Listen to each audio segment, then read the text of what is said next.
मैं Mukesh Kumar, lecturer government model school Bhiwani. नमस्कार, मैं Manu Kadyan, lecturer political science government girls senior secondary school बामला। आज हम यहाँ पे प्रेजेंट हैं आपके सामने सोशल स्टडीज के सैंपल पेपर लेकर, और हमें उम्मीद है कि आपके पिछले पेपर बहुत ही अच्छे हुए होंगे। ये बच्चे आपका लास्ट पेपर है, आपको कोई भी कमी नहीं छोड़नी है, पूरे पेपर ध्यान से सुनने हैं। इवन मुकेश जी, हमने जो पीछे पेपर करवाए हैं, यहाँ पे जितने भी सैंपल पेपर हुए हैं, उनमें हमने देखा है कि पेपर में जब फाइनल पेपर बच्चे बैठते हैं 70 से 80% क्वेश्चन इन्हीं में से आ रही हैं। यस बच्चों, जैसा कि मैडम ने आपको बताया कि 70 से 80% का जो मैटर है आपके फाइनल पेपर में आ रहा है। आपने भी इस चीज को देखा होगा। हमारा ये ऑनलाइन तीसरा सेशन है, प्लस 2 का भी हमने बच्चों को करवाया, 10th में भी हम करवा रहे हैं। तो ज्यादा समय न गवाते हुए आज हम आपको 2 बोर्ड के द्वारा निर्धारित प्रारूप में जो सैंपल पेपर हैं वो करवाएंगे। प्यारे बच्चों, आपने इनको बड़े ध्यान से देखना है। हम गारंटी तो नहीं लेते कि सारा ही आ जाएगा, लेकिन अधिकतम जो है विषय वस्तु है वो आपके पेपर में आने की पूरी संभावना है। तो आइए मैडम, हम शुरू करते हैं। सर, बिल्कुल। सबसे पहले हम एमसीक्यू इनका लेते हैं। हमारा एमसीक्यू है, सबसे पहले निम्नलिखित में से सरस्वती सिंधु सभ्यता का कौन सा पूरा स्थल हरियाणा में स्थित है? ऑप्शन आपके सामने 4 हैं। तो मैडम, राखी गढ़ी, बनावली, मीताथल और उपरोक्त सभी। यहाँ पे अगर हम देखते हैं सर, अभी परसों के न्यूज़पेपर में मैं देख रही थी, राखी गढ़ी में फिलहाल भी खुदाई चल रही है। यहाँ पे कंकाल मिले हैं जो कि हिसार डिस्ट्रिक्ट में है। बनावली जो कि है फतेहाबाद डिस्ट्रिक्ट में, और मीताथल तो हमारा पड़ोसी गांव है, भिवानी में है। भिवानी में इट मींस ये तीनों के तीनों जो है हरियाणा में स्थित है। इसका जो राइट आंसर है वो आ जाएगा उपरोक्त सभी। और बच्चों, आगे बढ़ने से पहले लिखने का तरीका, आप इसका आंसर शीट में कैसे लिखेंगे? आप लिखेंगे क्वेश्चन नंबर 1 पहले का सर पहले सेक्शन ए लिखेंगे क्वेश्चन नंबर 1, और इसका आप लिखेंगे घ के बाद उपरोक्त सभी। इसमें टीचर को कोई कंफ्यूज नहीं रहता, आपको नंबर देंगे। पहले आप क्वेश्चन लिखेंगे, सेक्शन लिखेंगे, फिर क्वेश्चन नंबर लिखेंगे, ऑप्शन लिखे आगे आप उसको लिखेंगे, ताकि कहीं भी गलती होने की आपको संभावना ना रहे। इस चीज का ध्यान रखें। यहाँ पे अलग अलग लिखने की जरूरत नहीं है, कै राखी गढ़ी फिर नहीं, उत्तर है वही लिखेंगे। लास्ट में घ लिखा, उपरोक्त सभी। अगला प्रश्न हमारा, सरस्वती सिंधु सभ्यता के किस स्थल पर जुते हुए खेत के साक्ष्य मिले हैं? तो हम देखेंगे, इसमें 4 ऑप्शन फिर आपको दिए गए हैं, मेहरगढ़, बनवाली, कालीबंगा, लोथर। तो इसमें हमारा यहाँ पे मुकेश जी जो लोथर है ये मिस प्रिंट है। हाँ, ये लोथल आएगा, लोथल, और ये ले आ जाएगा, इसका ले है ये। बिल्कुल, ये थोड़ा सा मिस प्रिंट हो रहा है। तो यहाँ पे जो राइट आंसर है वो कालीबंगा है। अगेन वही कि आप क्वेश्चन लिखते ही जा रहे हैं, क्वेश्चन नंबर 2 डालेंगे, गया लिखेंगे और कालीबंगा। प्रश्न नंबर 3 पे आएगा कि रोमन सभ्यता में युद्ध का देवता कौन था? इसका आंसर है मार्स इसका आंसर है। गह वाला जो आंसर है। अगला प्रश्न हम लेके जा रहे हैं। प्रश्न हमारा, कौन सा वेद भारतीय संगीत का मूल है? 4 प्रकार के वेद हमारे बहुत ही इंटरेस्टिंग क्वेश्चन है, और नया प्रश्न भी ये लग रहा है थोड़ा, तो इसमें इम्पोर्टेंट भी है ये। हाँ, तो सामवेद मैडम। बिल्कुल सर, सामवेद, इसका सामवेद जो है इसका राइट आंसर है। हमारा जो ऋग्वेद है इसमें मंत्र वगैरह दिए गए हैं, गायत्री मंत्र ऋग्वेद से ही लिया गया है, लेकिन जब हम बात संगीत की कर रहे हैं तो जो सामवेद है वो इसका राइट आंसर है। अगला प्रश्न है, ईसाई मत का प्रमुख क्या कहलाता है? ईसाई मत का प्रमुख क्या कहलाता है? तो पोप, इटली का बेटा, जो ईसाई धर्म का सबसे बड़ा जो संत होता है उसको पोप बोलते हैं। इटली का एक वेटिकन सिटी है, वहां इनका मुख्य स्थल है, वहीं ये बैठते हैं। फिर अगला हमारा प्रश्न है, चंदावर का युद्ध कब हुआ था? चंदावर का युद्ध कब हुआ था? ये 1194 में हुआ था ये। सर यहाँ पे क्या होता है कि बच्चे बड़े कंफ्यूज हो जाते हैं। इतिहास में इतने सारे युद्ध दे रखे हैं, मैडम कौन से का सन याद करे, कैसे याद रहेगा? तो फिलहाल तो हमारा जो ऑप्शन है, चंदावर का युद्ध कब हुआ? 1194 में हुआ था। कई बार तराइन का युद्ध भी आता है। तराइन का प्रथम युद्ध 1191 में हुआ, द्वितीय युद्ध 1192 में हुआ, चंदावर का युद्ध 1194 में हुआ। तो तीनों युद्ध आप एक सीक्वेंस में याद कर सकते हो। एजेंडा 21 का उद्देश्य क्या था? सतत पोषणीय विकास पर हम बहुत ज्यादा चर्चा कर चुके हैं, क्योंकि भाई ये पर्यावरण से जुड़ा मुद्दा है। तो इसमें भूमंडलीय सतत पोषणीय विकास हासिल करना, कि एक ऐसा विकास जो बिना किसी नुकसान के अगली पीढ़ी को वो विकास जो है हस्तांतरित करना। मुकेश जी, क्या होता है, बच्चे है ना, बच्चों ने एक माइंड सेट किया हुआ होता है कि ऑप्शन देखा, क प्रति व्यक्ति आय में वृद्धि करना, ख औद्योगिक विकास को बढ़ाना, ग भूमंडलीय सतत पोषण विकास हासिल करना, घ उपरोक्त सभी। जहां उपरोक्त सभी वर्ड दिखा और बच्चे उसी पे टिक कर देते हैं। हाँ। कि उपरोक्त सभी ही इसका आंसर आएगा, क्योंकि उपरोक्त सभी दे दिया। लेकिन हर क्वेश्चन में ऐसा हो ये जरूरी नहीं है। आप ऑप्शन को अच्छे से पढ़ें। कई बार क्या होता है, घुमा कर दे दिया जाता है प्रश्न। अगला प्रश्न तो यहाँ पे जो है एजेंडा 21 है, जैसा कि आपने बताया, पर्यावरण से संबंधित था। तो ये पर्यावरण से संबंधित जो ऑप्शन है वो ग ऑप्शन है हमारा। अगला इसमें, इनमें से भारत की एक प्रमुख अखाद्य फसल है। अखाद्य मतलब खाई नहीं जा सकती, जो नहीं खाई जा सकती। बिल्कुल राइट आंसर। जवार हम खाते हैं, आसपास में बच्चों के खेतों में होती होगी। शुगर वाले भी खाते हैं। बिल्कुल, शुगर पेशेंट। बाजरा, रागी। बाजरा सर्दियों में बड़ा जबरदस्त खाया जाता है। तो रबड़ को नहीं खा सकते हम। रबड़ बालों में लगाने के लिए, इरेज करने के लिए यूज होता है। तो बच्चों, आपने ना इसको थोड़ा सा प्रश्न को समझ के फिर उसका उत्तर देना है। अगला प्रश्न हमारा, सार्वजनिक क्षेत्र के सभी उपक्रम अपने इस्पात को किसके माध्यम से बेचते हैं? इस्पात थोड़ा कई बच्चे समझ नहीं पाते। लोहे को हम इस्पात बोलते हैं, कि जो सभी उपक्रम हैं अपने लोहे को किसके माध्यम से बेचते हैं? बेटा, सरकारी कंपनी है, डायरेक्ट तो आपके मार्केट में आते नहीं, तो उन्होंने अपना एक उपक्रम बना रखा है। उपक्रम कौन सा है? उसके माध्यम से वो उसको सेल के माध्यम से वो अपना जो लोहा है वो आपको बेचते हैं। यहाँ पे बच्चों के लिए एक इंफॉर्मेशन हम देना चाहेंगे। कई बच्चे बड़े स्मार्ट होते हैं कि बोर्ड की साइड पे हमें टीचर की क्यों सुनना है, बोर्ड की साइड पे पेपर है, आंसर की हम देख लेते हैं। लेकिन आंसर की में बहुत सारे आंसर गलत हैं, गलत भी होते हैं। तो फॉर एग्जाम्पल हमारा यही क्वेश्चन हम ले लेते हैं, इसका आंसर की में अगर हम आंसर देखते हैं तो डाबर भी दिया हुआ है। अब डाबर तो शहद वाला होता है, लेकिन ये गलत है। तो बच्चे आंसर की के भरोसे ना बैठे। यहाँ पे जो क्लास चल रही है उस क्लास को आप अटेंड करें, तभी आप एग्जैक्टली पेपर कर पाएंगे। जैसा सर ने बताया, सार्वजनिक मतलब सरकारी हो गया, जिसके ऊपर सरकार का नियंत्रण है, वो चीजें। तो जो हमारी सेल है, सेल की full form steel authority of India limited इसकी फुल फॉर्म होती है। ये फुल फॉर्म भी कई बार आ जाती है। तो जो सेल है, एस से स्टील, ए से अथॉरिटी, आई से इंडिया, एल से लिमिटेड। अगला प्रश्न हमारा, बेल्जियम में सामुदायिक सरकार का चुनाव कौन करता है? ये आपके चैप्टर में बहुत अच्छे तरीके से दे रखे है। तो एक ही भाषा बोलने वाले लोग जो है सामुदायिक सरकार का चुनाव वहां करते हैं। अगला प्रश्न इसमें एक क्वेश्चन और भी बन जाता है मुकेश जी, हमारे पेपर में नहीं दिया है, कि सबसे पहले सामुदायिक सरकार का चुनाव कहाँ पर हुआ? तो बेल्जियम में हुआ था। अगला है कि किस देश में बहुसंख्यकों के कारण गृह युद्ध हुआ? बहुसंख्यक क्या होता है बेटा? मेजोरिटी होता है, माइनॉरिटी होता है, अल्पसंख्यक। तो बहुसंख्यकों की तो बहुमिनी अनेक संख्यक मतलब संख्या में, जो संख्या में ज्यादा है वो बहुसंख्यक हो गए। तो बेल्जियम तो बहुत अच्छा उदाहरण है। ये तो झगड़ा हो नहीं सकता। भारत में भी शांति प्रियता चल रहा है। बेल्जियम में झगड़ा इसलिए नहीं हो सकता क्योंकि वहां पे सत्ता का विभाजन किया हुआ है। और पाकिस्तान में एक ही धर्म का मेजोरिटी है, मोहम्मडन्स है। तो यहाँ श्रीलंका तमिल और सिंहली वाला जो झगड़ा है, जो तमिल यहाँ होता था, सिंगलियों के बीच में झगड़ा होता था। अगला इंग्लिश में भी है बच्चे, आप इंग्लिश में देख सकते हो। अगर आपको हिंदी में नहीं समझ में आ रहा तो आप कमेंट कर दीजिएगा, हम साथ के साथ आपको इंग्लिश में ही बता देंगे। अगला प्रश्न मैडम, ये भी कई बार घुमा के दे दिया जाता है। ये घुमा हुआ ही है। हाँ जी, संविधान की 8वीं अनुसूची में हिंदी के अतिरिक्त कितनी भाषाओं को मान्यता दी गई है? यहाँ पे बच्चों आपको जो वर्ड देखना है, एक तो ये क्वेश्चन कई बार आ जाता है कि संविधान की अनुसूची में कुल कितनी भाषाओं को मान्यता दी? 22। तो 22 है, लेकिन यहाँ पे हिंदी के अतिरिक्त यानी एक भाषा का नाम तो दे ही दिया। तो कितने बच गए? निकाल दो, 22 माइनस 1 आपका 21 बच गया। तो इसका आंसर जो है 21 है।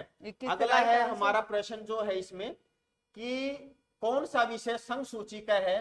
तो बेटा 3 तरह की सूची होती है, ज्यादा हम डिटेल में नहीं जाएंगे। सबसे पहले संघ सूची, राज्य सूची, समवर्ती सूची।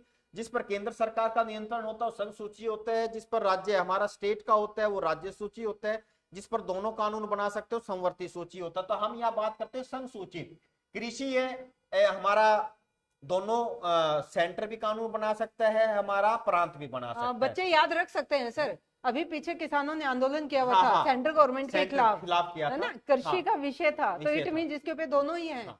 इसी तरह विवाह और शिक्षा भी दोनों कानून बना सकते हैं, लेकिन जो विदेशी मामला है ना, इस पर केवल और केवल जो केंद्र सरकार है वही डिसीजन ले सकती है और उसी को मानना पड़ता है। तो इसका हमारा है। यहाँ पे एक चीज और भी देख सकते हैं, संघ सूची में कौन से विषय हैं, इसको याद रखने के लिए सबसे जरूरी चीज कि देश के लिए जो सबसे ज्यादा महत्वपूर्ण मामले होते हैं वो संघ सूची के अंतर्गत आते हैं। जैसे रक्षा मंत्रालय, रक्षा मंत्रालय है। अभी सर जैसे अगर हम मंत्रालय की बात करते हैं, अगर मान लो कोई विषय राज्य सूची का है या संवर्ती सूची का, तो उस चीज का मंत्री राज्य में भी मिलेगा। हाँ, मिलेगा। लेकिन विदेश मंत्री हरियाणा में नहीं है।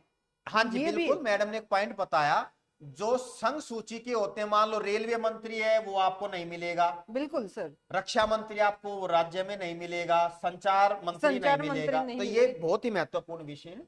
अगला हमारा है, धर्म को राजनीति से कभी अलग नहीं किया जा सकता। शब्द किसने कहे? ये शब्द महात्मा गांधी जी ने कहे हैं। और ठीक है बच्चों, हमारे राष्ट्रपिता के नाम से, और इनको क्या बोलते हैं, एक नारा भी दिया था इन्होंने, दिल्ली चलो ना, वो अभी ध्यान नहीं है, वो भी एक प्रश्न आएगा तो हम आपको बताएंगे। निम्नलिखित में से कौन सा एक क्षेत्रीय प्रांतीय दल है? क्षेत्रीय दल बेटा जो एक स्टेट में रहे, जैसे भारतीय जनता पार्टी पूरे इंडिया में है, बहुजन समाज पार्टी भी, राष्ट्रीय पार्टी, कम्युनिस्ट पार्टी भी, एक डीएमके हमारी साउथ की तमिलनाडु की ये पार्टी है। अब है जी, एक राजनीतिक दल के कितने प्रमुख हिस्से होते हैं? ये थोड़ा सा अटपटा प्रश्न है बच्चों। यहाँ टीचर अपना कंसेप्ट क्लियर नहीं कर पाया बच्चों को कि दलों की जो स्थापना होती है ना, किस आधार पर होती है। तो सामान्य तौर पर 3 प्रकार की विचारधाराएं होती है। एक तो समाजवादी विचारधारा, जो समाजवाद को आगे ले जाते हैं। एक होता है पूंजीवाद को जो आगे ले जाते हैं, और एक होता है मार्क्सवाद या कम्युनिस्ट। ये 3 तरह के दल होते हैं। तो भाई सामान्य तौर पर राजनीतिक दल जो है आपको सर इसमें एक चीज और भी आती है कि एक राजनीतिक दल के कितने प्रमुख हिस्से, दल एक ही है उसके कितने हिस्से हैं। तो यहाँ पे ये भी हो सकता है कि दल में कौन कौन होते हैं, उनका नेता होता है, उसके फॉलोवर्स होते हैं, और एक तो फॉलोवर्स और नेता हैं, और तीसरे इसमें वो लोग भी होते हैं जो उस विचारधारा को मान रहे हैं, मतलब सक्रिय हो गए। एक खुद नेता हो गए, दूसरे सक्रिय फॉलोवर, और तीसरे जैसे हम लोग हैं, हमें ये पार्टी पसंद है, हम जाके उसको वोट दे आए। That is also the part of the क्या है बच्चों, यहाँ टीचर ने मतलब आपको एक खुला छोड़ दिया कि आप किस तरीके से जवाब देते हैं। उत्तर इसका 3 आएगा। मैडम ने भी आपको 3 ऑप्शन बताए, मैंने भी आपको 3 बताए। अब होता है जी, कौन से क्षेत्र का भारत की जीडीपी में सबसे अधिक योगदान होता है? सबसे अधिक योगदान आजकल मैडम हमारा जो ये अपना जो तृतीय क्षेत्र है, टेरिटरी जो सेक्टर है, इस पे हमारा सबसे ज्यादा हमारे जीडीपी में ये अपना कंट्रीब्यूशन करता है। पहले जब भारत आजाद हुआ, भारत कृषि प्रधान देश था, उस समय हमारी जीडीपी में सबसे ज्यादा योगदान प्राथमिक क्षेत्र को देता था। लेकिन आज के दौरान तृतीय क्षेत्र को हम सेवा क्षेत्र भी कहते हैं, यानी जो प्राथमिक क्षेत्र है और द्वितीय क्षेत्र, इन दोनों क्षेत्रों को जो सेवाएं प्रदान करता है वो तृतीय क्षेत्र कहलाता है।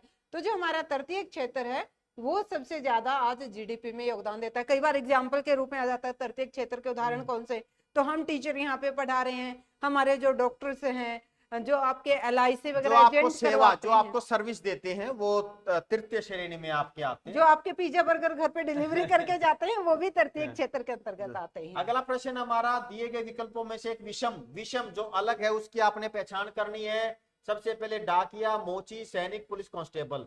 हमें बिल्कुल दिखाई दे रहा है कि 3 तो कर्मचारी हैं और एक बेचारा प्राइवेट काम करता है, जो प्राइवेट, हम इस तरीके से इसको एनालिसिस कर सकते हैं। ये तीनों सरकारी हैं। ये सरकारी, ये तनख्वाह लेते हैं, और मोची जो इनमें सबसे अलग है, जो अपना व्यक्तिगत कार्य करता है, तो इस वजह से ये आपका अलग हो गया। इसके अलावा इसमें अब हमारा अगला है, नोट कैसे मुद्रा है? हाँ, ऐच्छिक है, सांकेतिक है, वास्तविक है, सहायक है।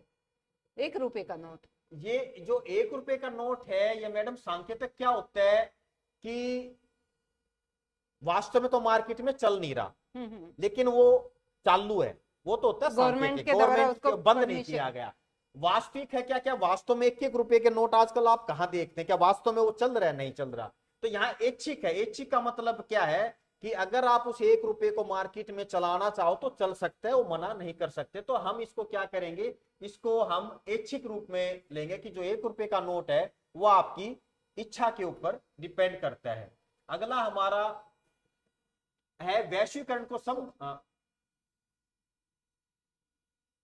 हाँ ये देख लेना, मेरे को तो ये वास्तविक लग रहा है आंसर।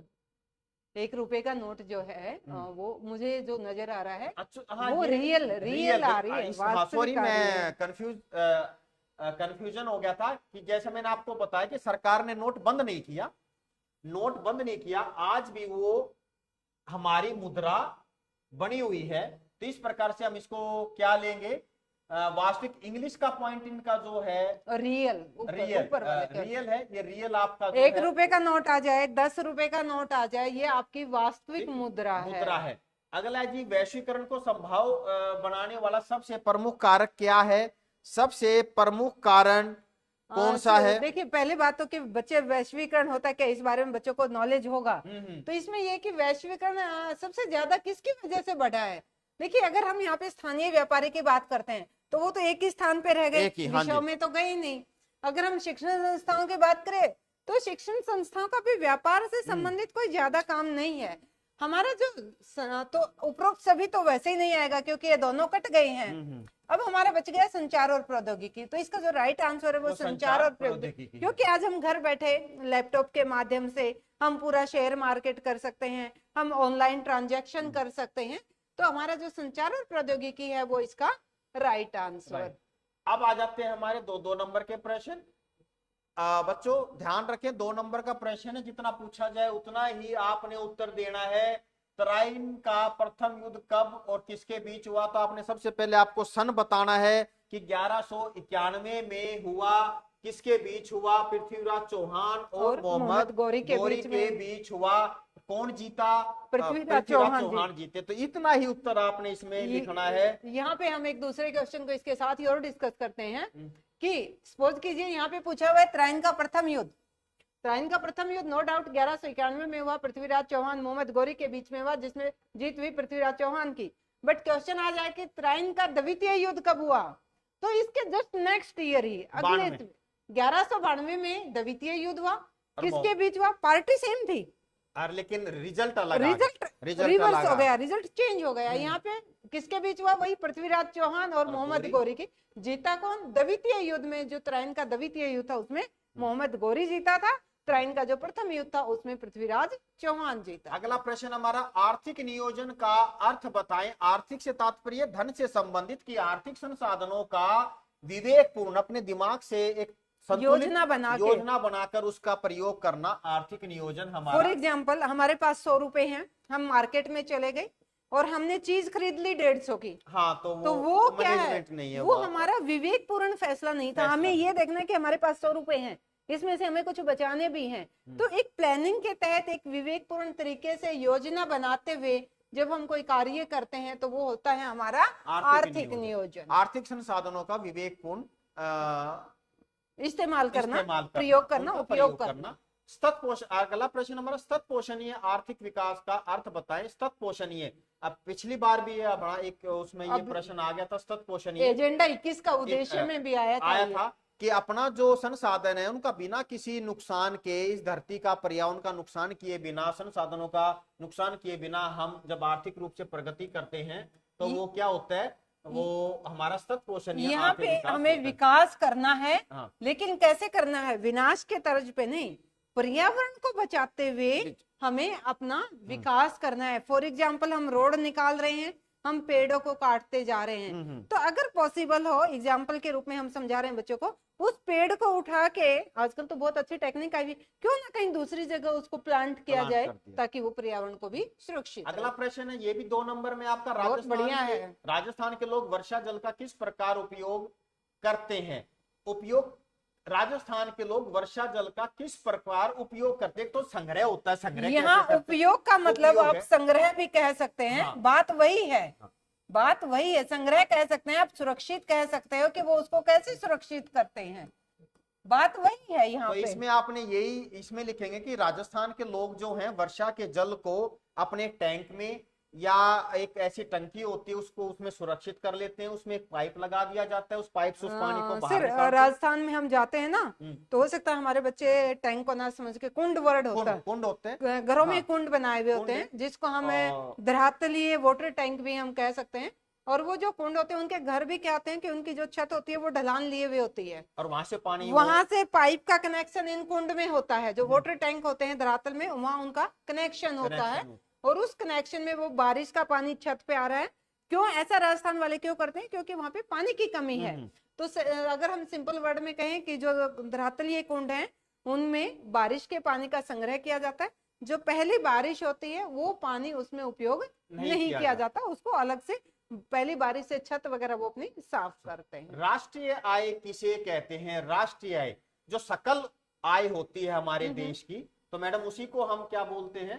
जो उत्पादन और सेवाओं से जो हमें आय मिलती है, उसको हम क्या बोलते हैं? उसको हम बोलते हैं राष्ट्रीय आय। कि हमारे देश में जो उत्पादन हो रहा है, जो वस्तुएं हम उत्पादित करें, जो हमारा प्रोडक्शन है, उससे जो हमें आय मिली, प्लस में अभी हमने पीछे किया था तृतीयक क्षेत्र, उस तृतीयक क्षेत्र से जो हमें आय मिली, उत्पादन में प्राथमिक और द्वितीयक क्षेत्र दोनों ही आ जाते हैं, प्लस में सेवा क्षेत्र से जो आय मिली, उसको मिला के जो आय होती है उसको हम राष्ट्रीय आय कह सकते हैं। 2 नंबर में अगर करना है कि हमारे देश में उत्पादन और सेवा के क्षेत्र से जो आय प्राप्त होती है, जो कुल आय प्राप्त होती है, उसको हम राष्ट्रीय आय कहते हैं। इस पोर्शन में लास्ट प्रश्न हमारा 2 नंबर का, भारत में शक्तियों के विकेंद्रीकरण की आवश्यकता क्यों होती है ताकि कार्य सुचारू रूप से चल सके और कोई भी एक हिस्सा तानाशाही ना बन सके। इसी प्रकार उनमें शक्ति और संतुलन का एक जो विचारधारा है उसको लिया गया है कि न्यायपालिका का अलग कार्य है, कार्यपालिका का अलग है और विधान पालिका का अलग है। सेक्शन सी में हम आते हैं, ये इसमें एक आपको पैराग्राफ दिया गया है, इस पैराग्राफ को हम पढ़ेंगे और इसमें वही विकेंद्रीकरण के बारे में बताया गया है। यहाँ पे क्या होता है मुकेश जी, हम बच्चों को मैक्सिमम ये कहते हैं कि पहले आप पैराग्राफ पढ़िए ध्यान से, फिर आप पेपर अटेम्प्ट कीजिए। लेकिन मेरी खुद की अगर मैं बताऊं तो मेरी टैक्टिक्स थोड़ी सी अलग है। मैं पैराग्राफ को पढ़ने से पहले ना मैं क्वेश्चन के ऊपर नजर डालती हूँ कि क्वेश्चन क्या है, क्योंकि हो सकता है कि किसी क्वेश्चन का हमें डायरेक्ट आंसर मिल जाए। तो क्वेश्चन यहाँ पे है विकेंद्रीकरण का क्या अर्थ है, 1-1 नंबर के ही क्वेश्चन है। विकेंद्रीकरण के पीछे बुनियादी सोच क्या है, लोकतांत्रिक सिद्धांत को वास्तविक बनाने का सबसे अच्छा तरीका, स्थानीय शासन महिलाओं के लिए कितने पद आरक्षित हैं। मैडम एक चीज और है, देखिए अब जैसे इन्होंने पूछा महिलाओं के लिए कितने प्रतिशत पद आरक्षित, कहीं नहीं है। अगर किसी बच्चे ने चैप्टर पढ़ा है ना तभी वो कर पाएगा, नहीं तो बच्चा नहीं कर पाएगा। इसीलिए पहले हम एक बार क्वेश्चन पर नजर दौड़ाते हैं, फिर हम पैराग्राफ पढ़ते हैं। पैराग्राफ में क्या है, जब केंद्र और राज्य सरकार से शक्तियों को लेकर स्थानीय सरकारों को दी जाती हैं तो इसे सत्ता का विकेंद्रीकरण कहते हैं। पहले क्वेश्चन का आंसर तो हमें मिल गया मुकेश जी, इसी लाइन से मिल गया कि जब ये देखिएगा यहाँ से और यहाँ तक ही हमें मिल गया कि विकेंद्रीकरण का क्या अर्थ है। जब केंद्र और राज्य सरकार से शक्तियों को लेकर स्थानीय सरकारों को दी जाती हैं तो इसे सत्ता का विकेंद्रीकरण। विकेंद्रीकरण का मतलब क्या होता है, किसी एक के पास ना हो कि उस चीज को फैलाना है। दूसरा क्वेश्चन क्या है, विकेंद्रीकरण के पीछे बुनियादी सोच क्या है। अगली लाइन पढ़ते हैं। विकेंद्रीकरण के पीछे बुनियादी सोच ये है कि अनेक मुद्दों और समस्याओं का निपटारा स्थानीय स्तर पर ही बढ़िया ढंग से हो सके। इतना ही सफिशिएंट है। 1 नंबर में यहाँ कितना आसान नंबर है बच्चों को, बहुत ही आसान नंबर लेना है। 2 नंबर हमारे बिल्कुल, देखिए उत्तर भी यही दे रखा है, प्रश्न भी यही, हमने कुछ नहीं किया, जस्ट हमने पढ़ा और उत्तर निकाल दिया। लोकतांत्रिक सिद्धांत को वास्तविक बनाने का सबसे अच्छा तरीका क्या है, विकेंद्रीकरण। इसके अलावा हम और आगे पढ़ते देखते हैं।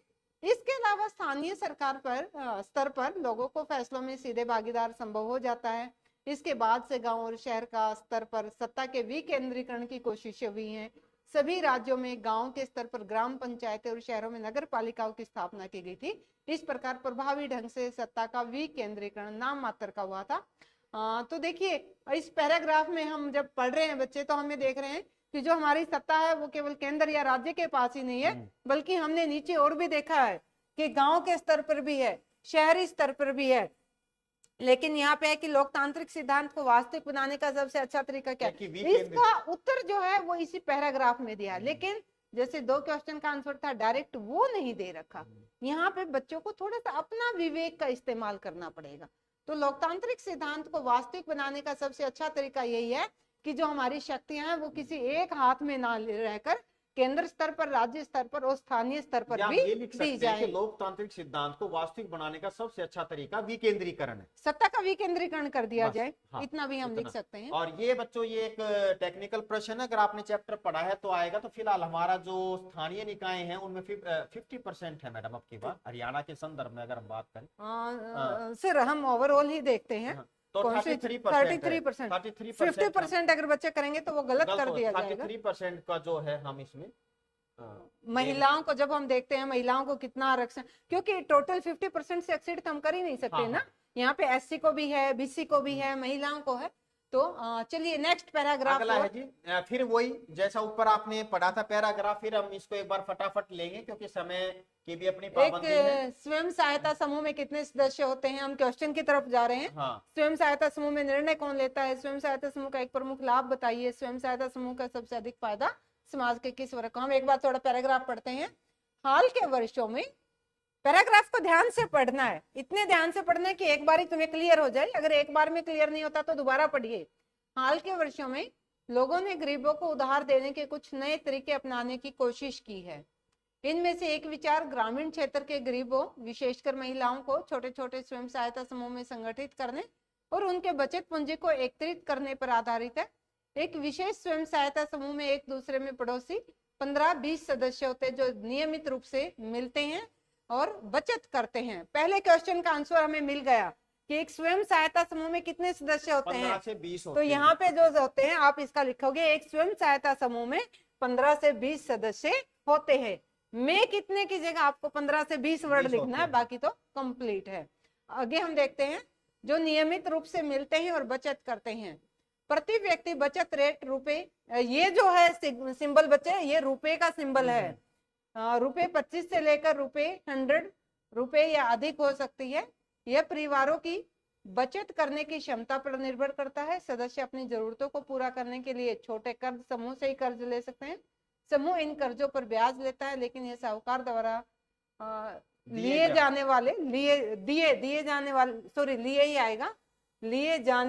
वाले ब्याज से कम होता है। तो समूह बैंक से ऋण समूह के नाम पर दिया जाता है और इसका मकसद सदस्यों के लिए रोजगार के अवसरों का सृजन करना होता है। यहाँ पे इसमें बहुत सारी मिसप्रिंट है। अब हम दूसरा क्वेश्चन देखते हैं, देखिएगा मुकेश जी, इसका डायरेक्ट आंसर हमें कहीं नहीं मिल रहा। हाँ। स्वयं सहायता समूह में निर्णय कौन लेता है? स्वयं। तो स्वयं सहायता समूह के जो सदस्य होते हैं वही निर्णय लेते हैं। ये बच्चों को अपने विवेक से इसका आंसर देना होगा। स्वयं सहायता समूह का एक प्रमुख लाभ बताइए। कम ब्याज पर उनको ऋण मिल जाता है। हाँ। और उनको प्रति व्यक्ति जो है बचत, वो ये 25 रुपए से लेके 20 रुपए तक, 100 रुपए तक बचत होती है। लेकिन एक नंबर का है तो ये भी है कि इनको कम रेट पे ब्याज मिलता है, कम। स्वयं सहायता समूह का सबसे अधिक फायदा समाज के किस वर्ग को हुआ है? महिलाओं को, जो वंचित वर्ग बिल्कुल है उसको ज्यादा हुआ है। तो बच्चों ये क्या 3-4 दिन की आपकी छुट्टियां हैं पेपर से पहले, तो इसको जितना आप करेंगे ना अलग अलग गैस पेपर से, सैंपल पेपर से, ऑनलाइन, तो आपकी प्रैक्टिस बन जाएगी। इस तरीके की आप करेंगे, प्रैक्टिस भी बन जाएगी और जितनी बढ़िया आप तैयारी करोगे, हमें उम्मीद है। देखिए एसएस में क्या होता है मुकेश जी, हरियाणा बोर्ड की अगर मैं बात करूं तो 10th क्लास में सबसे ज्यादा रीअपियर सोशल साइंस में होते हैं। जो साइंस, मैथ, इंग्लिश जो टफ सब्जेक्ट माने जाते हैं उनमें बच्चे पास हो जाते हैं, लेकिन इसमें रह जाते हैं क्योंकि मैडम लंबा सिलेबस हो गया। सिलेबस लंबा हो गया, लेकिन अगर हम करने पे हो तो कुछ भी लंबा नहीं होता। हाँ। बच्चे इस चीज को इजी ले लेते हैं कि नहीं करना, हो जाएंगे, लेकिन वो इजी मोड पे नहीं आना है। बच्चों आपका एक लास्ट पेपर बचा हुआ है, इस लास्ट पेपर में आपको अपनी सारी क्षमता लगा देनी है ताकि आप अच्छे मार्क्स के साथ पास हो। अब नेक्स्ट क्वेश्चन आता है, सरस्वती सिंधु सभ्यता की सड़कों की व्यवस्था कैसी तो थी? इसमें बेटा हम तीन पॉइंट पूछेंगे तो तीन ही हैं। लंबी चौड़ी सड़कें थी, 5 फुट थी, साफ सफाई देखिए यहाँ पे जब हम देखते हैं, अगर हम एग्जैक्ट टेक्निकल वर्ड पे जाते हैं तो जो मुख्य सड़क होती थी उसकी जो चौड़ाई होती थी वो होती थी 9.15 मीटर। और जो गांव के अंदर की जो गलियां होती थी उसकी जो, ये हम चौड़ाई बता रहे हैं, ठीक है ना, कहीं बच्चे लंबाई समझ ले, ये इनकी चौड़ाई होती थी। और जो दूसरी गलियां होती थी, कनेक्टेड गलियां, उनकी जो चौड़ाई होती थी वो 3 मीटर होती थी। तो पहली बात तो ये देखना है बच्चे, आपको आंसर कैसे अटेम्प्ट करोगे। ये आज के टाइम की नहीं पूछी जा रही, आपको क्या लिखना है कि प्रश्न नंबर 29 लिखा, आगे लिखोगे सरस्वती सिंधु सभ्यता की सड़कों की व्यवस्था निम्न प्रकार से थी। वहां पे क्या था कि जो नगर थे, एक नगर है वो 5-6 खंडों में बटा हुआ था। उनकी जो सड़कें थी वो साफ सुथरी थी, जिनकी चौड़ाई मुख्य सड़क की 9.15 मीटर थी और जो दूसरी गलियां हैं उनकी 3 मीटर थी। दूसरा, जो ये गलियां सड़कें थी वो कच्ची होती थी और इनके वहां पे सफाई का विशेष ध्यान रखा जाता था। जो हमारी गलियां थी उनके दोनों साइड जो थे वो डस्टबिन रखे जाते थे ताकि वो साफ सुथरी रहे। 3 नंबर का है तो बेटा 3 ही पॉइंट लिखेंगे, लिखने का आप बिल्कुल ध्यान रखेंगे, शब्दों की जो शब्द सीमा है उनको आप ध्यान रखेंगे। अगला प्रश्न है वैदिक दर्शन का महत्व बताएं। इसमें भी 3 पॉइंट है। वैदिक दर्शन क्या होता है? एक तो जीने की कला सिखाती है, लोभ मोह माया से दूर रहें और हम एक दूसरे का सहयोग करें, सामंजस्य समाज में बना रखें। 3 पॉइंट है बच्चों, ध्यान रखें, बार बार कह रहे हैं जितना पूछा जाए उतना ही लिखें, उससे ज्यादा आगे बढ़ने की कोशिश देखिए मुकेश जी, जो वैदिक दर्शन, वैदिक जो हमारे 4 वेद है ना, वहीं से निकल के आ रहा है। हमने पीछे एक नंबर में देखा था, ऋग्वेद, यजुर्वेद, सामवेद, अथर्ववेद, वहीं से निकल के आया है। और ये वो चीज है जो दुनिया को भारत ने दी है। और ये सर बच्चों को समझाने के लिए बता रहे हैं, बाकी जो सर ने बताया आपको वही पॉइंट लिखने हैं। अगला है पहाड़ी क्षेत्रों में मृदा अपरदन की रोकथाम के उपाय बताएं। एक तो मैडम क्या है कि बहाव, पहले बच्चों को ये पता होना चाहिए मृदा क्या होती है और अपरदन क्या होता है। मृदा जो होती है वो मिट्टी होती है, अपरदन मतलब कटाव। जो बच्चों आप लोगों ने देखा होगा जब बहुत तेज बारिश आती है ना, तो जहाँ मिट्टी बालू रेत वगैरह होता है वो उस पानी के साथ बह के चला जाता है, वहां पे गड्ढे से हो जाते हैं। तो जो वो मृदा, मिट्टी का जो कटाव हो रहा है उसकी रोकथाम करनी है। और कहाँ पे करनी है? पहाड़ी क्षेत्रों पर करनी है। तो कैसे करनी है? पहाड़ी क्षेत्रों में मृदा अपरदन की रोकथाम के उपाय निम्न प्रकार से हैं। वहीं 3 पॉइंट लिखने हैं। सबसे पहले वृक्ष का, पौधों का रोपण करेंगे, पौधों का रोपण, जो सीढ़ीदार जो खेती करेंगे, खेती करेंगे। और जो पौधों का जो रोपण करेंगे वो यूं नहीं है मन में आया एक वहां लगा दिया एक वहां, मेखला के रूप में, मेखला मतलब लाइन में, पंक्ति में करेंगे आप। में आप उनको रखें। और नदियों का जो किनारा उनको टूटने ना दें, उनको थोड़ा वहां पे जो घास वगैरह उगी हुई होती है वो उसको मिट्टी को बांधे रखती है। जो खेती है वो भी सोपान में आप सीढ़ीदार करोगे। नहरों के आसपास पेड़ क्यों होते हैं? इसी वजह से होते ताकि उसको, मिट्टी को वो बांधे रखें, पानी का जो भाव होता है उससे वो कटे ना। भारत में अगला प्रश्न बेटा, भारत में जैव विविधता को कम करने वाले कारकों का वर्णन करें। जैव विविधता को पहले ये बताओ मुकेश जी, यहाँ पे जैव विविधता क्या होता है? मैडम ये कि अलग अलग प्रकार के जीव जंतु, जंगल, मतलब वो कम होते जा रहे हैं, जीव जंतु कम हो रहे हैं, अलग अलग प्रकार की जो नस्लें हैं जीव जंतुओं की वो कम हो रही हैं। तो क्यों कम हो रही हैं? देखो पहले एक टाइम था कि गांव में है ना, रात को जंगली जानवरों की आवाजें आती थी, सुनाई देती थी। और इतने सारे, तीज का त्योहार अभी आगे आएगा तो हमें ना मिट्टी पे बहुत सारी सुंदर सुंदर गुलाबी सी तीज निकलती हुई देखती थी, लेकिन खत्म होती जा रही है वो। ये सारी चीजें जैव विविधता के अंतर्गत आती है। तो वो जैव विविधता खत्म क्यों हो रही है, वो क्या कारण है? एक तो मुझे सबसे ज्यादा जो लग रहा है, वनों की अंधाधुंध कटाई हो रही है। जब वन कट गए तो बेचारे पशु कहाँ जाएंगे, पक्षी जो वन कट रहे हैं तो अभी क्या है कि इंसान जो होता है वो जानवरों से भी ज्यादा भयंकर होता है। उन पशुओं को, उन जानवरों को कहीं मार ना दे, इसलिए वो अपना ठिकाना ढूंढने के लिए कहीं और भाग जाते हैं। श्रृंखला भी खत्म हो जाती है। मान लो शेर कम हो गए तो हिरन बढ़ गए, बिल्कुल हिरन बढ़ गए तो घास कम हो गई। साइकिल है वो साइकिल। हाँ, दूसरा जो है, आजकल हम खेतों में ना फर्टिलाइजर बहुत ज्यादा यूज करते हैं। हर चीज को हमें खत्म करना, हम स्प्रे करते हैं, हम खाद डालते हैं। तो जो वो फर्टिलाइजर है वो भी हमारे जो कुछ कीड़े हैं ना लाभदायक होते हैं फसलों के, वो उनको खत्म कर रहे हैं। तो जो हमारे फर्टिलाइजर्स हैं, हमारा जो पर्यावरण प्रदूषित हो रहा है, जल प्रदूषण है, पर्यावरण प्रदूषण है, वो भी जैव विविधता को खत्म करने के लिए महत्वपूर्ण भूमिका निभाते हैं। टेम्परेचर है सूरज का, वो भी धरती का ग्लोबल वार्मिंग हम कह सकते हैं, जिससे ओजोन परत जो है वो खत्म होती जा रही है, उसका छिद्र जो है उसमें बढ़ता जा रहा है। कहीं ना कहीं गर्मी की वजह से जो कुछ ऐसी हमारी श्रृंखलाएं हैं जैव, वो खत्म होती जा रही है। तो इसका सिंपल सा आंसर बच्चे कि भारत में जैव विविधता को कम करने वाले कारक निम्नलिखित है। पहला आप लिखोगे वनों की अंधाधुंध कटाई, विकास करने के नाम पे हम वनों की अंधाधुंध कटाई कर रहे हैं, दूसरे पेड़ हम लगा नहीं रहे, इससे जैव विविधता। दूसरा क्या है कि हम रासायनिक खादों का बहुत ज्यादा प्रयोग कर रहे हैं, इससे भी जैव विविधता खत्म होती जा रही है। और तीसरा, जैसा कि सर ने बताया,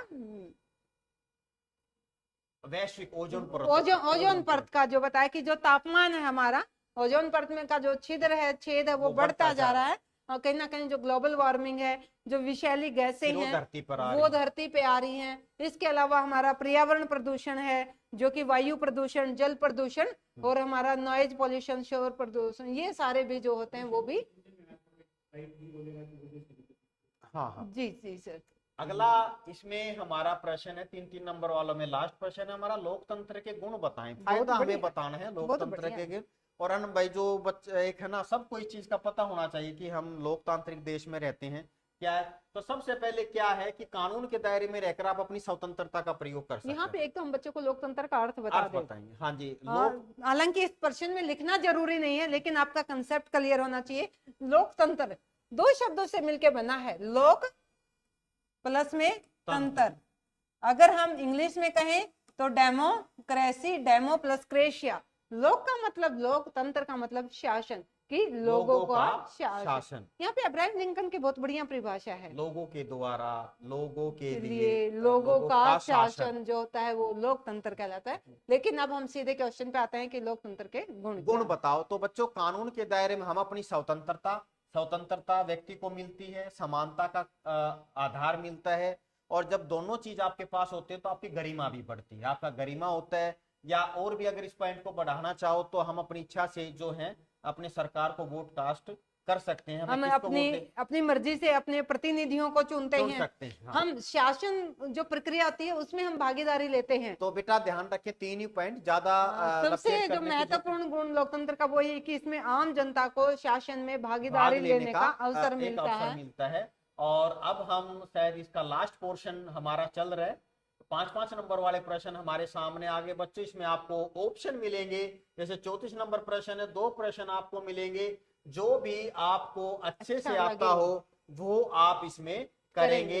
तो हम एक बिल्कुल इनको एक टच करते चलते हैं, डिटेल में तो आप अपनी बुक से ही पढ़ेंगे। जैन धर्म और बौद्ध धर्म में क्या समानताएं हैं? क्या समानता मैडम? एक तो अहिंसा, दोनों ही जो धर्म है वो अहिंसा को वरीयता देते हैं। तीसरा क्या है कि लालच मत करिए, लोभ लालच ना करें, वासना से दूर रहें। तीसरा क्या है कि आप मोक्ष प्राप्ति के लिए आप अपना प्रयत्न करें, क्योंकि 5 हमारा जो पॉइंट है तो 5 इसमें हम लिखेंगे। दूसरा क्या है, पुनर्जन्म में हम विश्वास रखेंगे।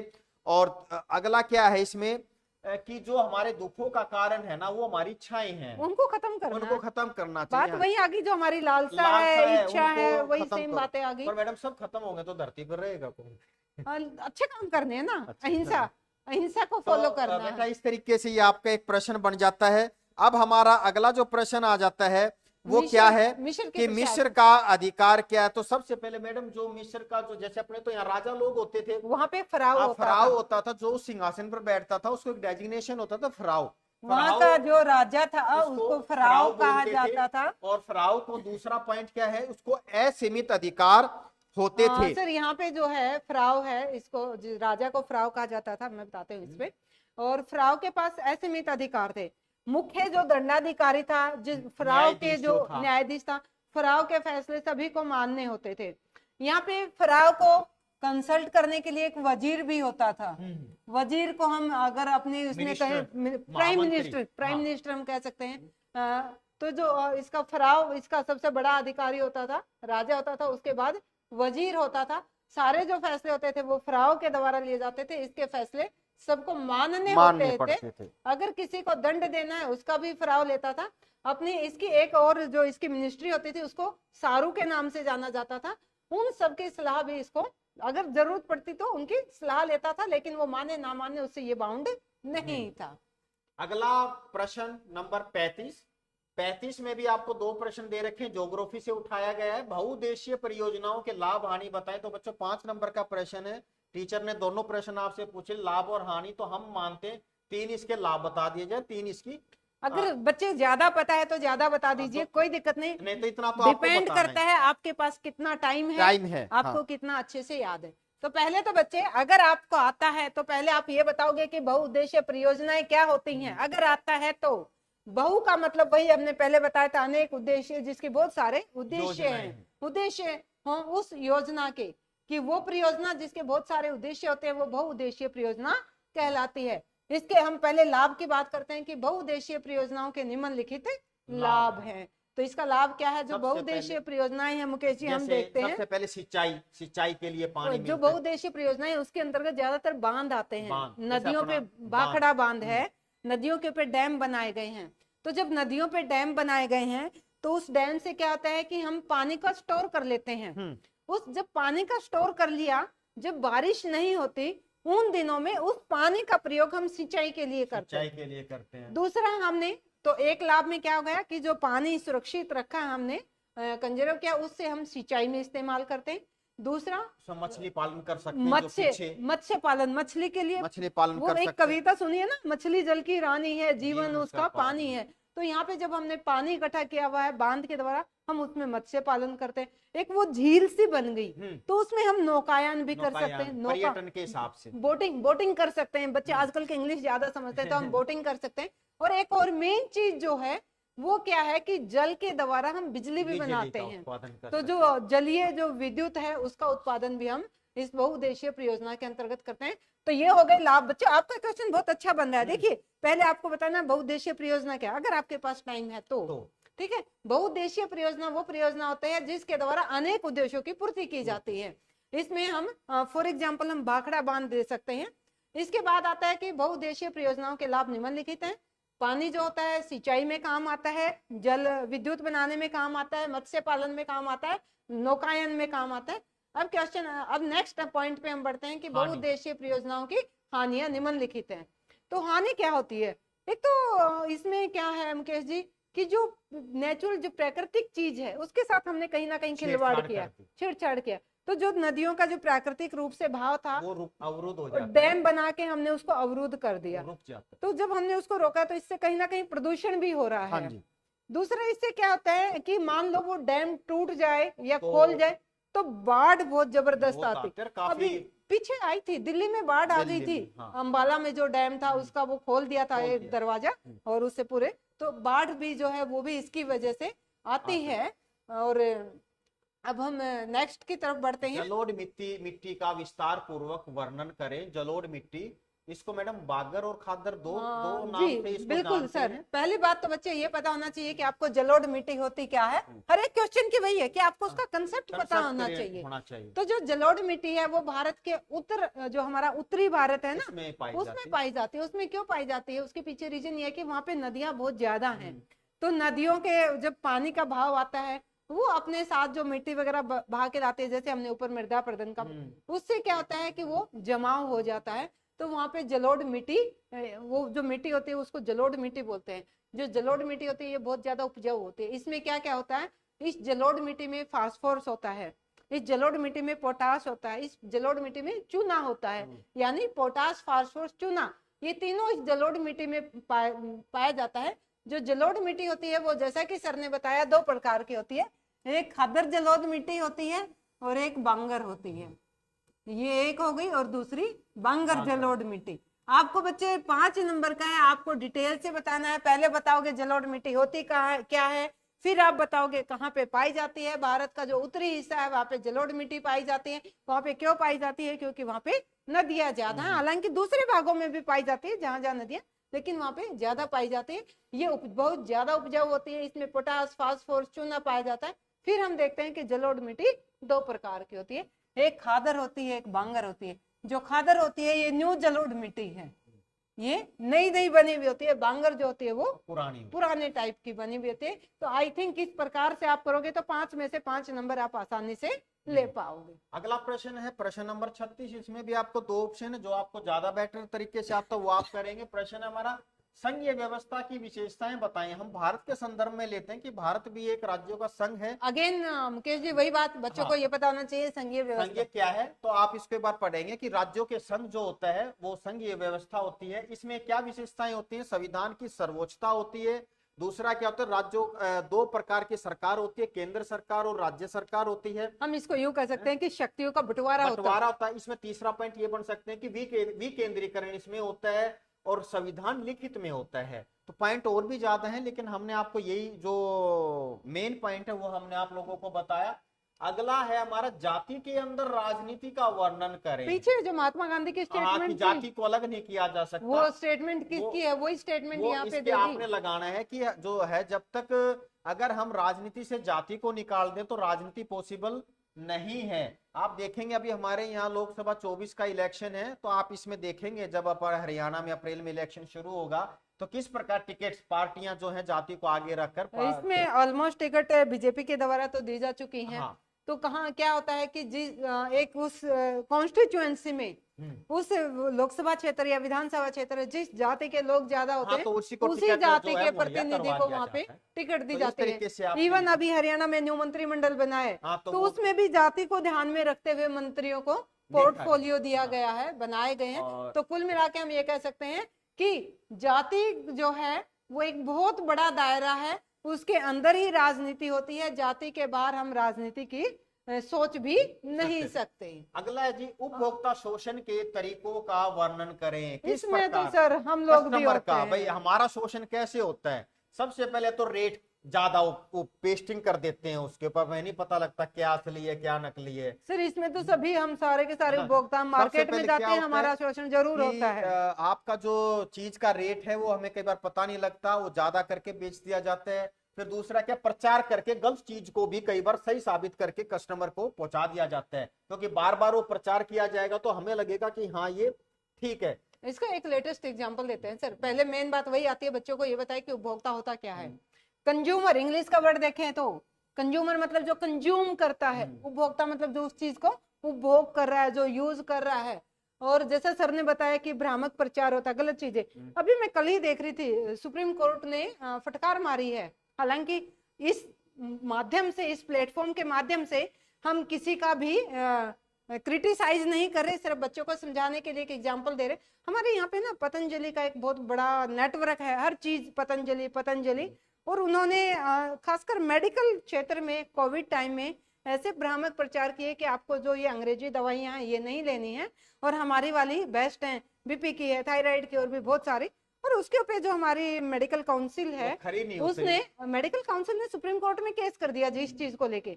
अभी इनका जो एमडी है बालाकृष्ण है, आई थिंक, उन्होंने एफिडेविट के माध्यम से सॉरी फील किया है कोर्ट में।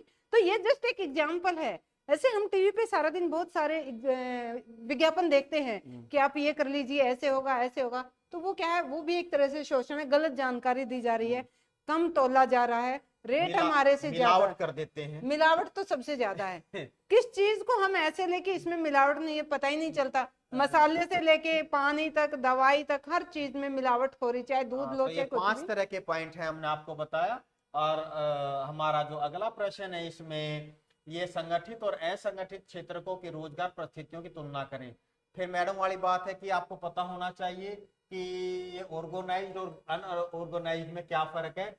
एक किस्म से जो संगठित, जैसे सरकारी जॉब है या बड़ी कंपनियां, उनमें जो नौकरी करते हैं वो संगठित होता है, और जो मजदूरी है, जो खेती है, जो रेहड़ी पर काम करते हैं, वो असंगठित होते हैं। तो क्या तुलना होता है, जो संगठित में काम करता है उसको महीने पे एक निश्चित तनख्वाह मिलती है, असंगठित में नहीं मिलती। काम के घंटे निश्चित होते हैं, काम का घंटा निश्चित होता है, इसमें घंटे निश्चित नहीं होता है, आपको करना ही पड़ेगा। तीसरा क्या, तो इसमें छुट्टियां भी निर्धारित होती हैं, इसमें उनको छुट्टियां नहीं मिलती।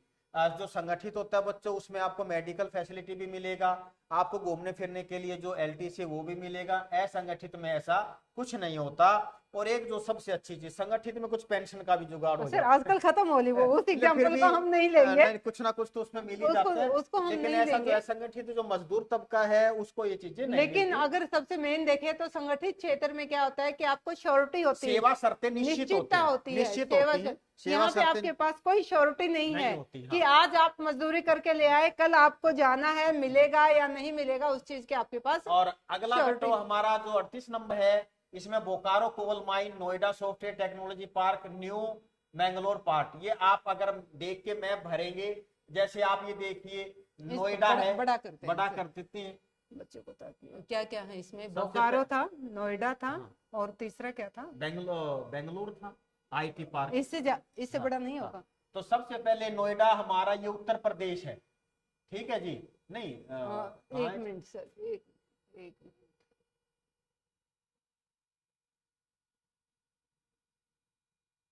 इस तरीके से है, ये हरियाणा है, ये उत्तराखंड है, ये क्या आ गया फिर? चलिए देखो। बच्चों, जो है ना, ये हरियाणा है, हरियाणा के बराबर में जो है आपको, यहाँ पे है, आई थिंक ये यहाँ दिल्ली जो है ना, हाँ दिल्ली, हाँ यहाँ पे आपको नोएडा है, दिल्ली के पास आप कह सकते हैं। नोएडा है। दूसरा, जब बोकारो की बात करते हैं हम, बोकारो आता है झारखंड में। झारखंड बच्चे इस मैप में हमारे पास नहीं है, आपके पास जो मैप होगा उसमें हो सकता होगा। बीच में से कर्क रेखा गुजरती है, ठीक है, ऐसे 7 राज्यों में से होती हुई कर्क रेखा गुजरती है। इरेजर ऊपर से लेना पड़ेगा, उठाना इरेजर वहां से, मिटाना इसको। जो यहाँ से कर्क रेखा गुजरती है, इस कर्क रेखा के जस्ट ऊपर जो ये झारखंड है, इस झारखंड के यहाँ पे जो आएगा पेन, एक बार आपसे, ये जो झारखंड है कर्क रेखा के ऊपर, यहाँ पे आप बोकारो भर सकते हैं। ये आपका बोकारो होगा। आप एक सिंबल बना लेना, यहाँ पे तो हम जस्ट आपको समझाने के लिए कोई सिंबल नहीं दे रहे हैं, बट वहां पे सिंबल बना लेना। अगला क्या है? न्यू मैंगलोर, हाँ, जहाँ पे IT पार्क, जहाँ पे केरला खत्म हो रहा है बच्चों, ये आप देख रहे हो, ये केरला है पूरा, ये कर्नाटका है। जहाँ पे केरला खत्म हो रहा है, यहाँ पे आप अगर देखोगे, ये आपका न्यू मैंगलोर है।